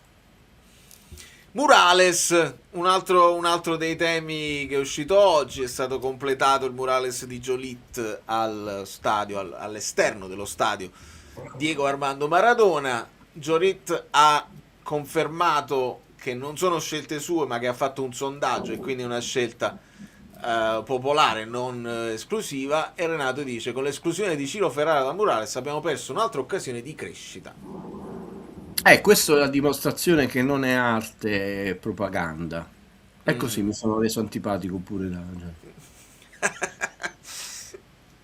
Perché se tu sei un artista, io non devo fare il sondaggio. L'arte è di rottura, l'arte è universale, l'arte va al di là del tempo, delle mode e soprattutto della politica. Ehm, quindi è un murales, un omaggio che cerca di accontentare più persone possibili, mi sta bene. Però se qualcuno dovesse chiamarla arte, ma non per la maestria con la quale è fatta, attenzione, perché lì uno alza tanto di cappello, è proprio, spero che sia stato chiaro, perché non è che non possono mai esserlo chiaro. Attenzione, l'arte non può essere accomodante, perché altrimenti esaurisce la sua carica nell'immediatezza. Non andremmo a vedere la Gioconda file chilometriche, perché è andata al di là non del suo tempo, di parecchio tempo, e così eccetera eccetera. Quindi qui dici, siccome c'è una parte della tifoseria che non ha mai perdonato a Ciro Ferrara, cioè facciamo i santerelli, vale, che è andato alla Juventus, Ciro Ferrara non merita di stare sul morale. È un'opinione che io posso accettare di una parte della tifoseria. Io sono un artista e reputo, per me è un grave errore, perché uno dei gol più iconici letteralmente è il gol con lo Stoccard, Ciro Ferrara al volo su passaggio di testa di Maradona, con lui che fa così, con Maradona che lo abbraccia a fine partita dicendo è lui, cioè aver detto, perché è quello che ci teneva di più, è il figlio di Napoli.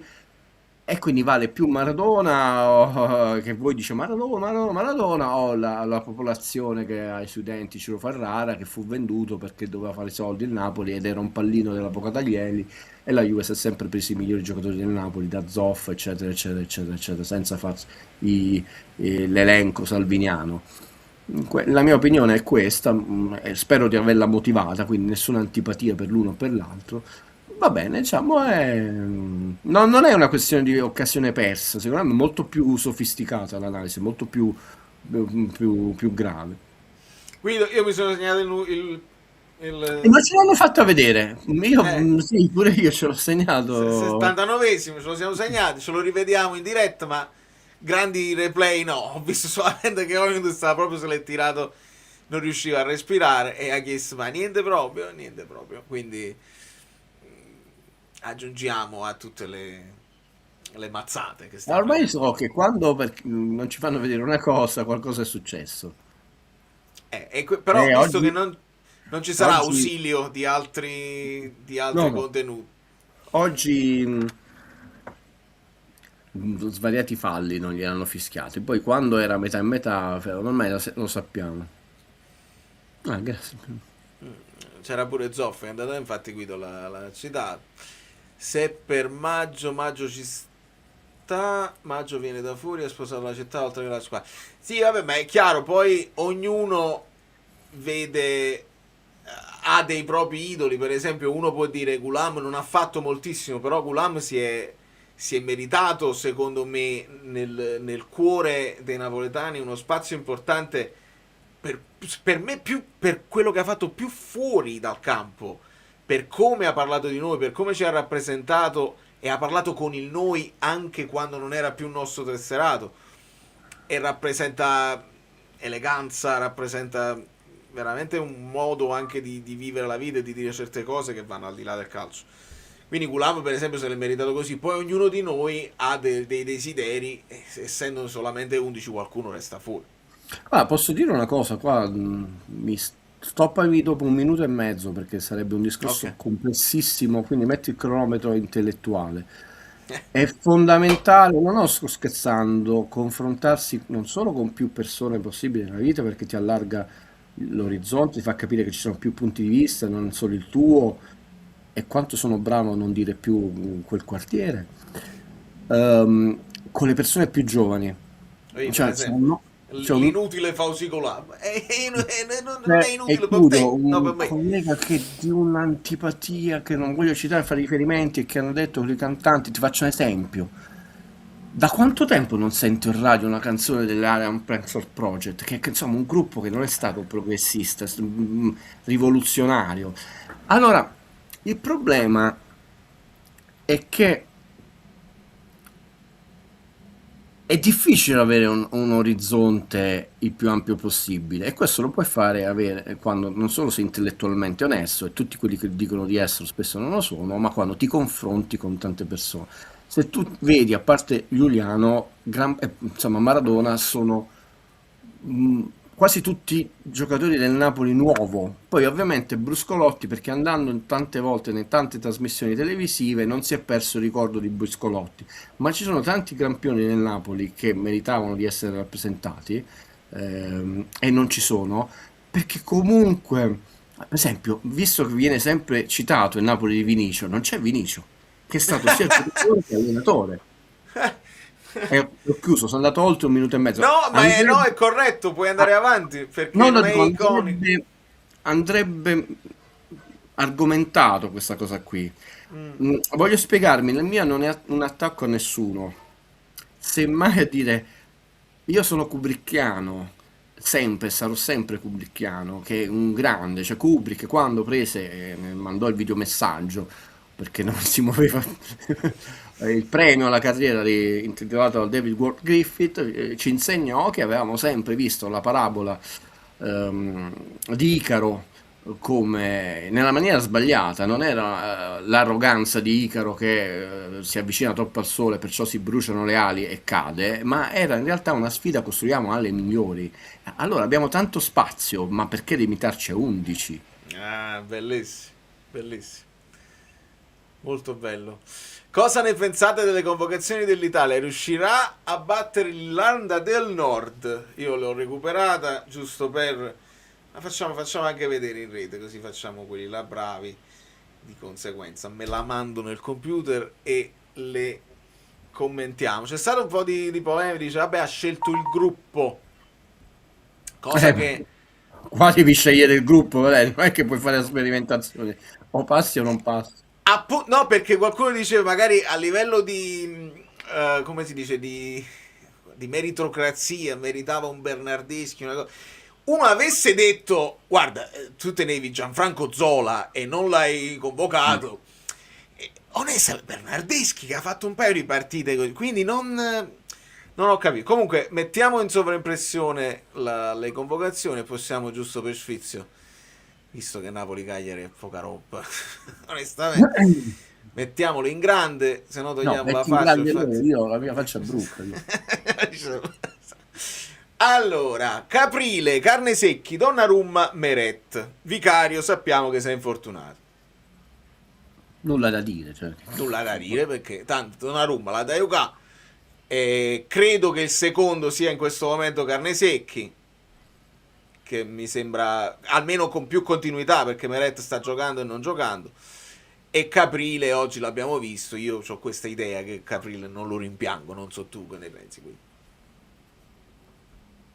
Ma non ha senso, cioè, io questo, cioè, massimo rispetto, il ragazzo è stato anche serio, poi ripeto, mm,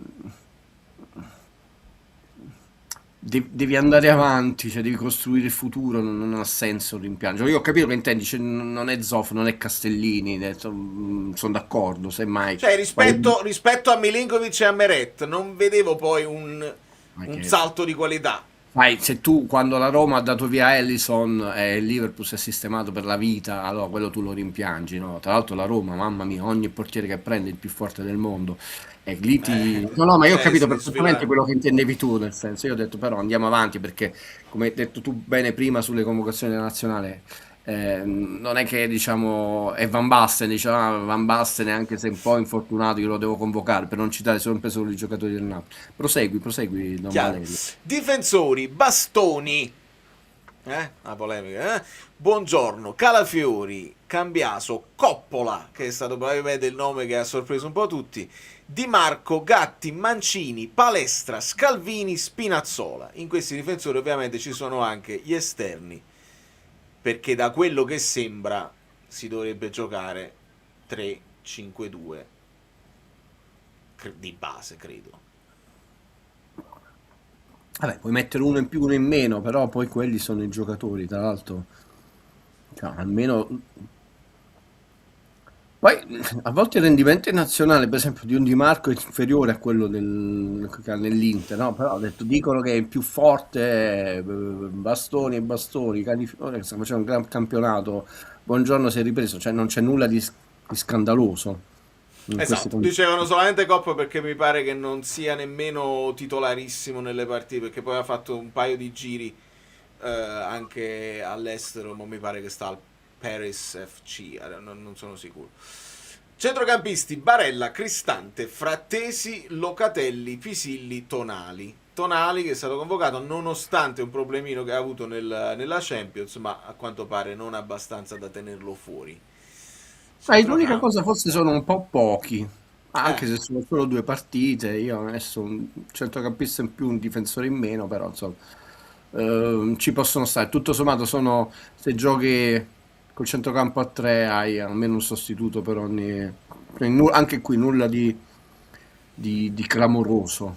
Ecco, un falcone per Caprile ci può stare tutto, come Sì. anche Sta facendo molto semplicemente bene, sta facendo sta molto bene, bravo. come periodo proprio di forma.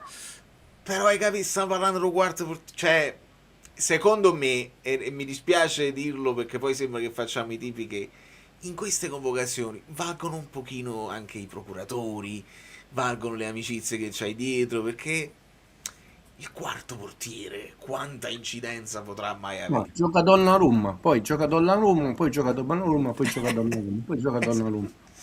Quindi E Coppola magari è stato credo messo sia perché capitano della nazionale Donnarumma, quindi stiamo parlando del nulla.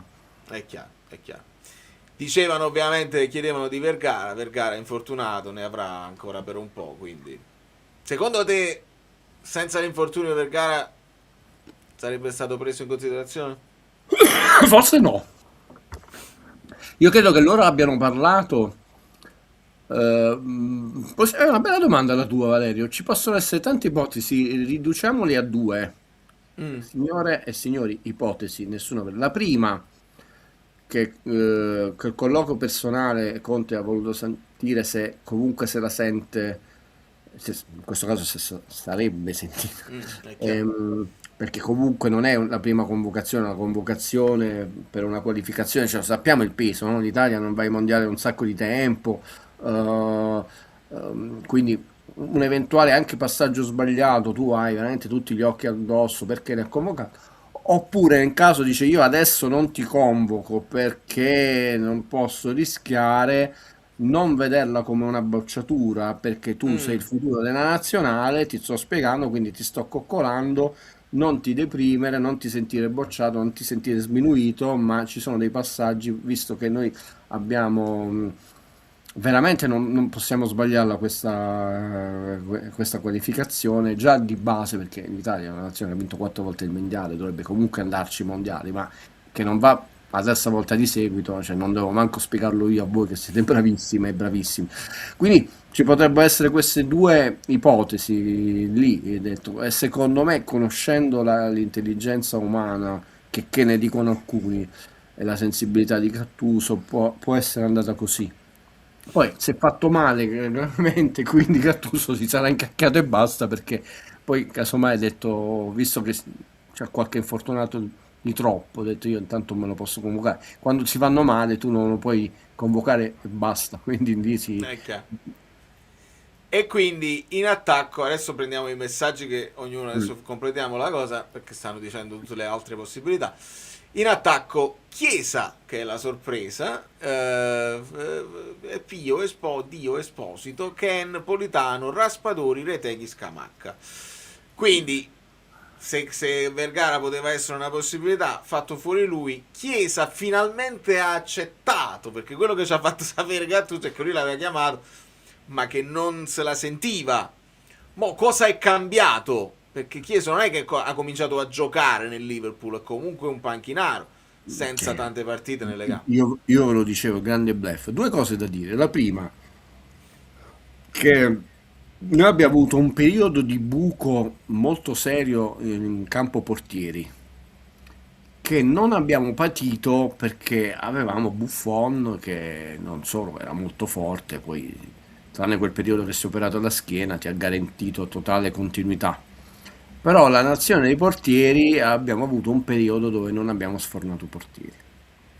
E adesso ne abbiamo più di uno, abbiamo il fuoriclasse Donnarumma, abbiamo bei portieri che stanno uscendo bene, ed era un peccato perché era una nazione con una grande tradizione di portieri. Perché passiamo dalla parte opposta, che dice Chiesa, cioè noi non abbiamo centravanti nella nazionale, cioè mentre tu vedi in tutte le nazioni, sia a livello di record di campionato che poi a livello di record della nazionale, si sono superati, cioè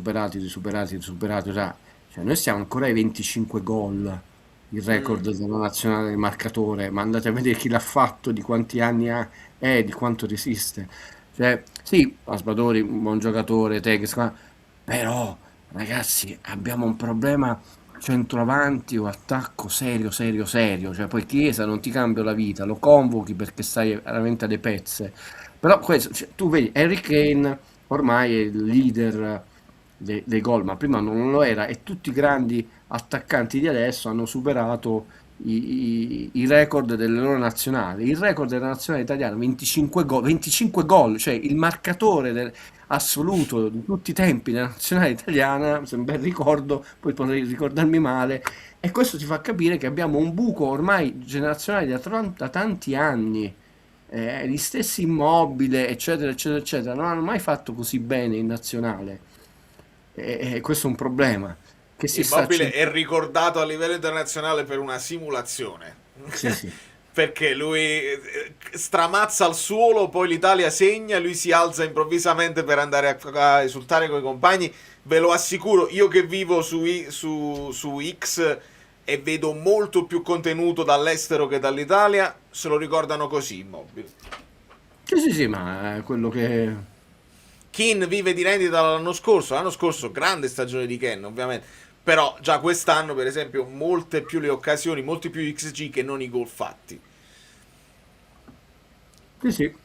Possiamo ipotizzare una formazione titolare, i nomi che avete fatto avevano tutti senso, qualcuno parlava di Zaniolo che sta in buono stato di forma, oggi pure un assist se non sbaglio. Allora, giusto perché ho ricontrollato, Sì, è Gigi Riva il record man cioè, uomo di tuono, 35 gol, ricordavo bene, cioè Gigi Riva è un mito assoluto, sia come uomo, come calciatore, come dirigente, sia chiaro, però... Quanti anni sono passati? Un'infinità, cioè anche il record di Budka, il salto con l'asta sembrava imbattibile, no? Cioè i record sono fatti per essere battuti, no? Quello che sembrava imbattibile era quella 19,72, era di Mennea ai 200, cioè, e comunque sono più difficili in atletica perché a un certo punto non puoi fare zero, però abbiamo un problema centravanti ormai, cioè quando di Riva saranno 50 anni, vale? Allora, Cioè, volendo ipotizzare, manco Vialli c'è riuscito, capito? Buonanima, sia chiaro. Però, diciamo, da Vialli in poi, adesso, quanti gol hanno in nazionale? Chiesa, vabbè, Sposi è giovane di Stocchino, Politano, Spadosia. Cioè, parliamo di gente che non avrà 15 gol in nazionale. no, mi pare che il migliore tra questi è proprio Raspadori, cioè è uno di quelli che ha più gol in nazionale, che ha avuto, perché? Ma poi perché? Perché ha avuto più continuità a livello fisico Raspadori. Perché tutti gli altri, anche se vai a pensare ai bomber del passato, poi si sono saltati, a parte negli ultimi tempi, ovviamente non abbiamo avuto mondiali da giocare per fare gol.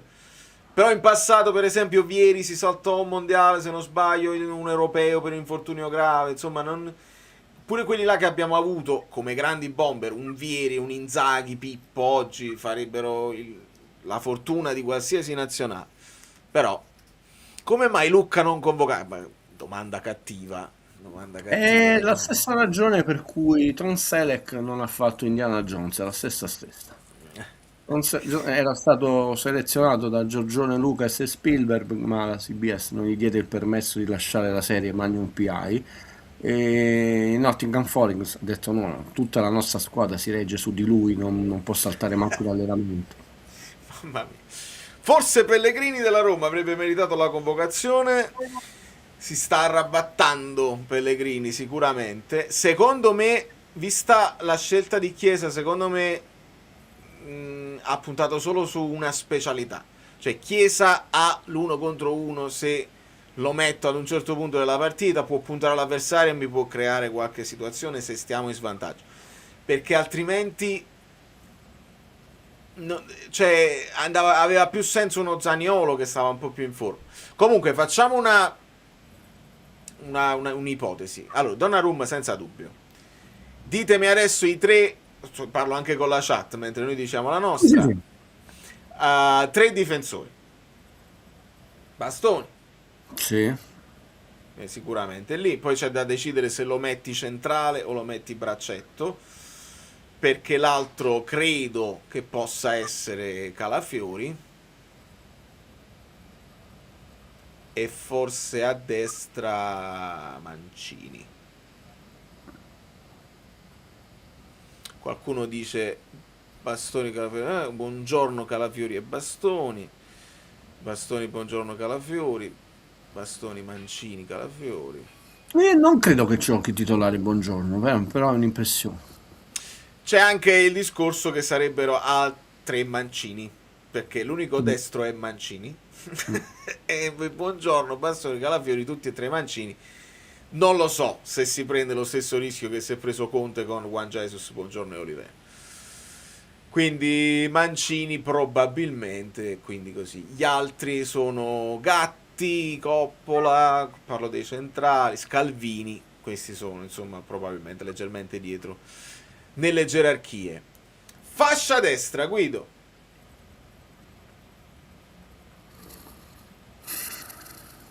Perché qua c'è già una cosa culturale, mettere un Politano, quindi un attaccante che ti aiuta poi un po' in difesa o un esterno puro che nasce terzino, per esempio Palestra. No, potrebbe giocare Politano. Ok. Quindi Politano a fare tutta fascia anche perché lo conosce bene. Potrebbe, perché lo conosce bene. Oggi Politano è quello che ha fatto una gran partita. Oggi non potete dire TikTok, proprio ci stava con la testa, anche come qualità, non solo come voglia di gioco, è quello che ha sbagliato meno. Un buon segnale per la nazionale. Hai ragione, è quello che ha sbagliato meno. È proprio corretto come definizione. Ha puntato bene l'avversario, è riuscito ad andare. Anche alcune scelte proprio di azione, di passaggio, non si è intestardito nell'unica azione che sappiamo che lui cerca, ha variato. Sì. E quindi Politano, ricordiamo, Politano con Gattuso, una delle sue migliori prestazioni anche in termini di gol e assist. Anche in termini di gol e assist, sì. E quindi ci potrebbe essere questo feeling. Io un Palestra lo tengo presente, vabbè, è una mia fissazione. A destra rispetto a un Cambiaso che può giocare sia a destra che a sinistra, che però non è in un grande periodo di forma, anzi fa più danni.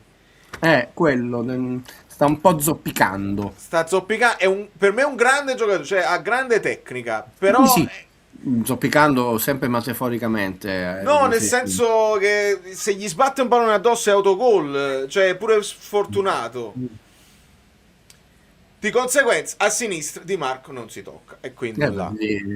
Lo diamo per scontato, poi sarebbe veramente una sorpresa.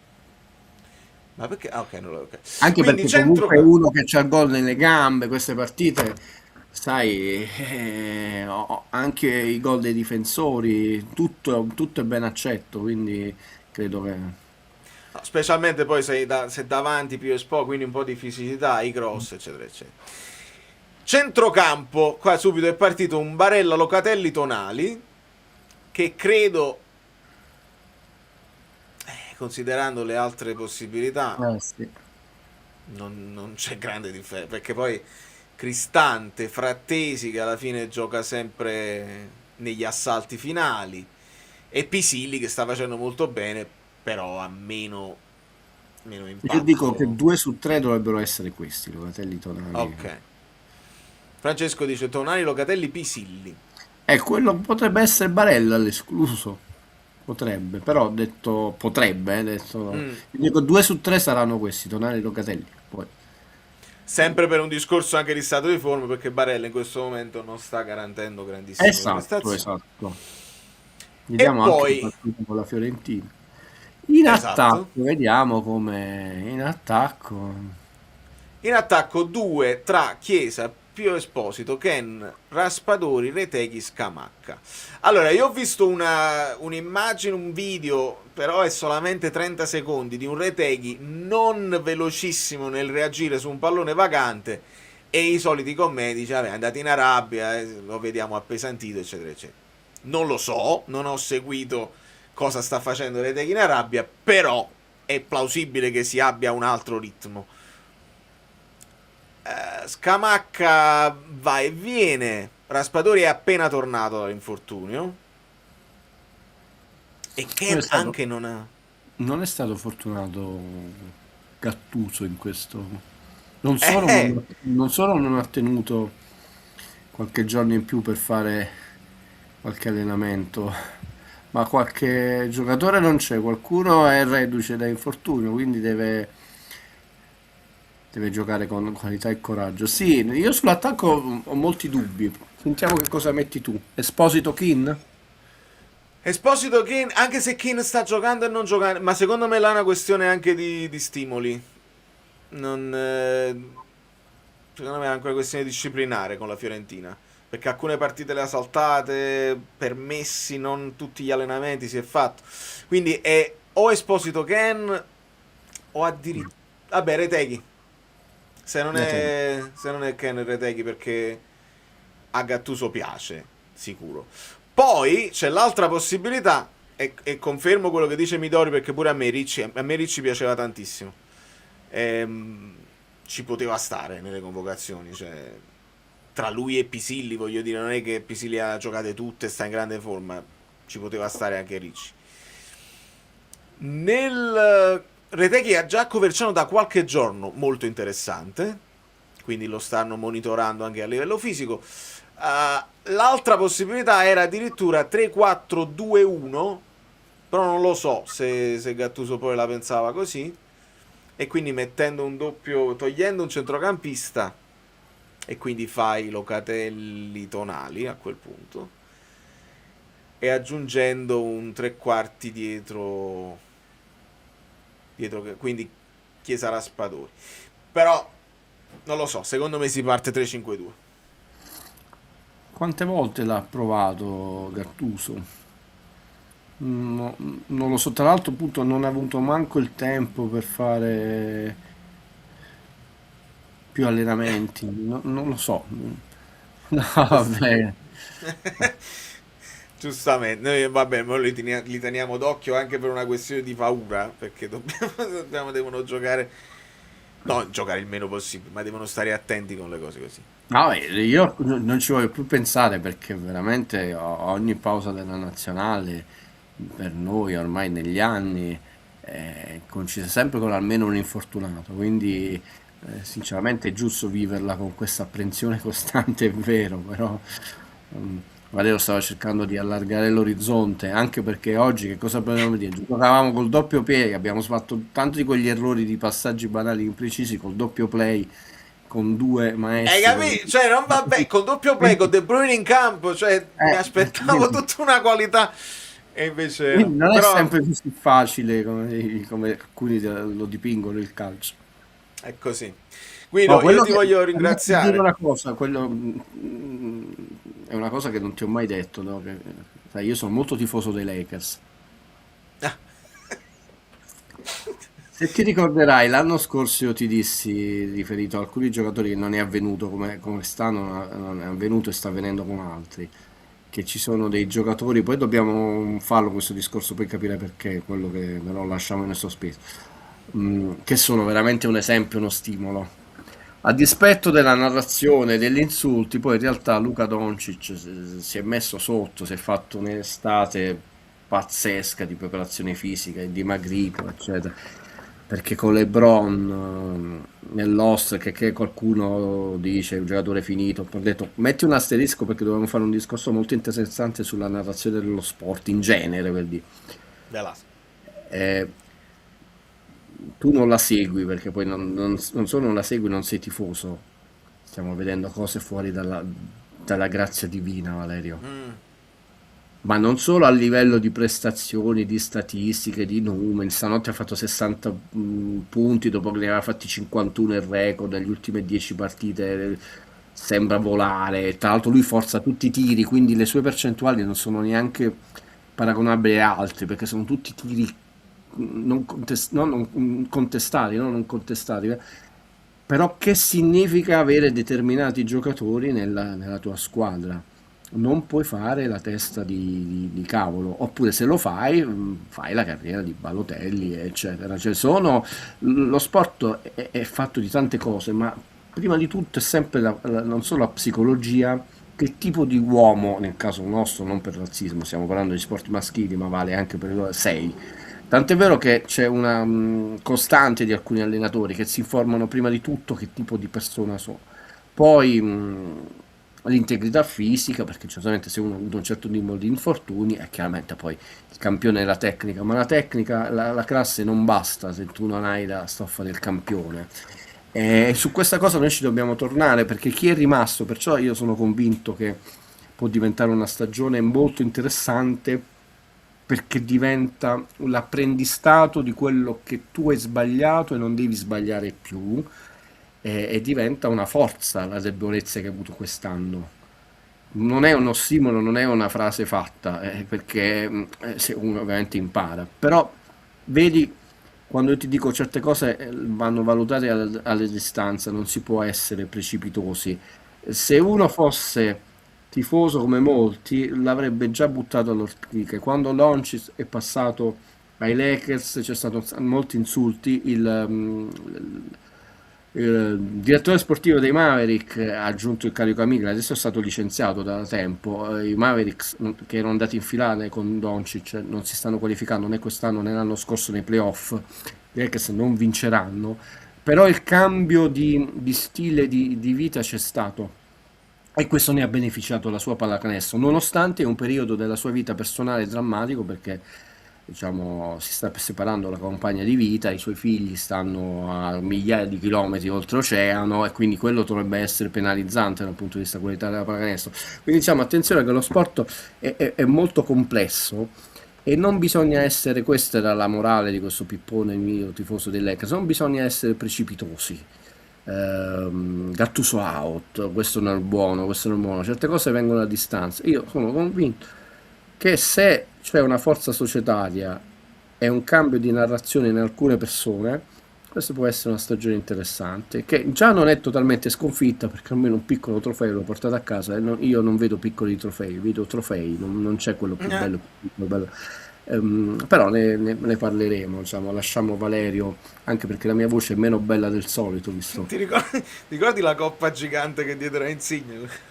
più grande di lui, certo, sì, sì. Ma Com'è che perché? faceva nei film Cristian Di Fini con la cafonata? Che è sta Io quando cafonata? vedevo quella coppa, come se spuntasse Cristian De Sica al suo meglio dei cinepanettoni, una cafonata. Tra l'altro, io mo la dico così, tanto siamo in pochi.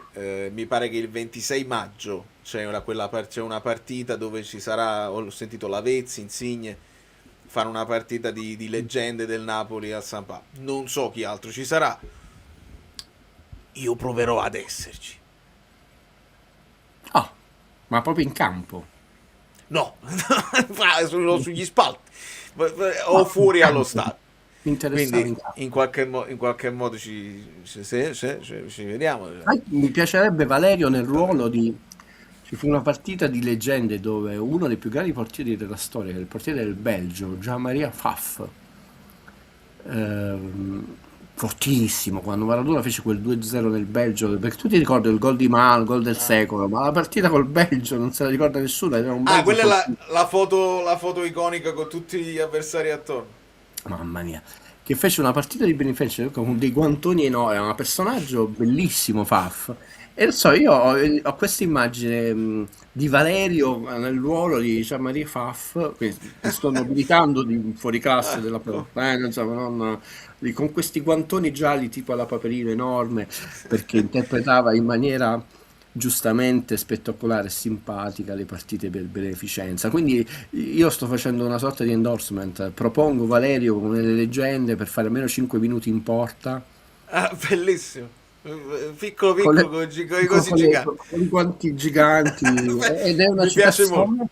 citazione. Sì, perché quella ci fu una sfida sportiva tremenda perché Pfaff sembrava imbattibile e Maradona fece quei 2 gol dove le gambe mulinarono a 1000. Ripeto, tutti ricordano la partita con l'Inghilterra, ma la partita spaziale fu col Belgio. Ho detto, quindi Valerio non mi basti sugli spalti, io ti voglio almeno 5 minuti in porta con i guanti giganti, detto il ricordo di 2 grandi leggende. Un abbraccio alle amiche Belline, agli amici Bellini, a Valerio. Controllo il disastro che ho fatto nel video registrato stanotte alle 4 del mattino, che è esportato, vedo se non ho fatto grandi schifezze, e lo posto. Sul canale Guido Gentile Piano Sequenza. Grazie a tutti amici Bellini, anche Dem, sì, infatti io farò il possibile. Vediamo se un giretto me lo faccio, se riusciremo anche a incontrare qualcuno fuori o dentro allo stadio sarà mia premura e mio piacere. 3 punti, clean sheet, andiamo in vacanza tra virgolette. Ho sbagliato Genoa Udinese, pensavo vincesse il Genoa e invece ha prevalso la tranquillità dell'Udinese rispetto al desiderio di punti del Genoa e di un De Rossi che a me piace assai, però noi teniamoci i nostri 3 punti con la partita brutta e sul divano ci guardiamo le altre partite. Amici Bellini alla ribalta, Poriani è bello, tutti lo sanno. Molto bene, vedo un clima sereno, mi fa piacere. Allora, prego.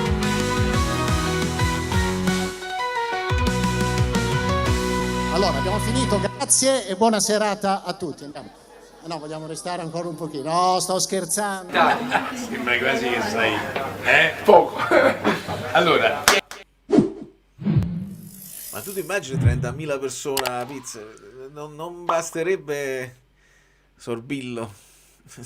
Non so quale pizzeria può ospitarci. Magari un caffè.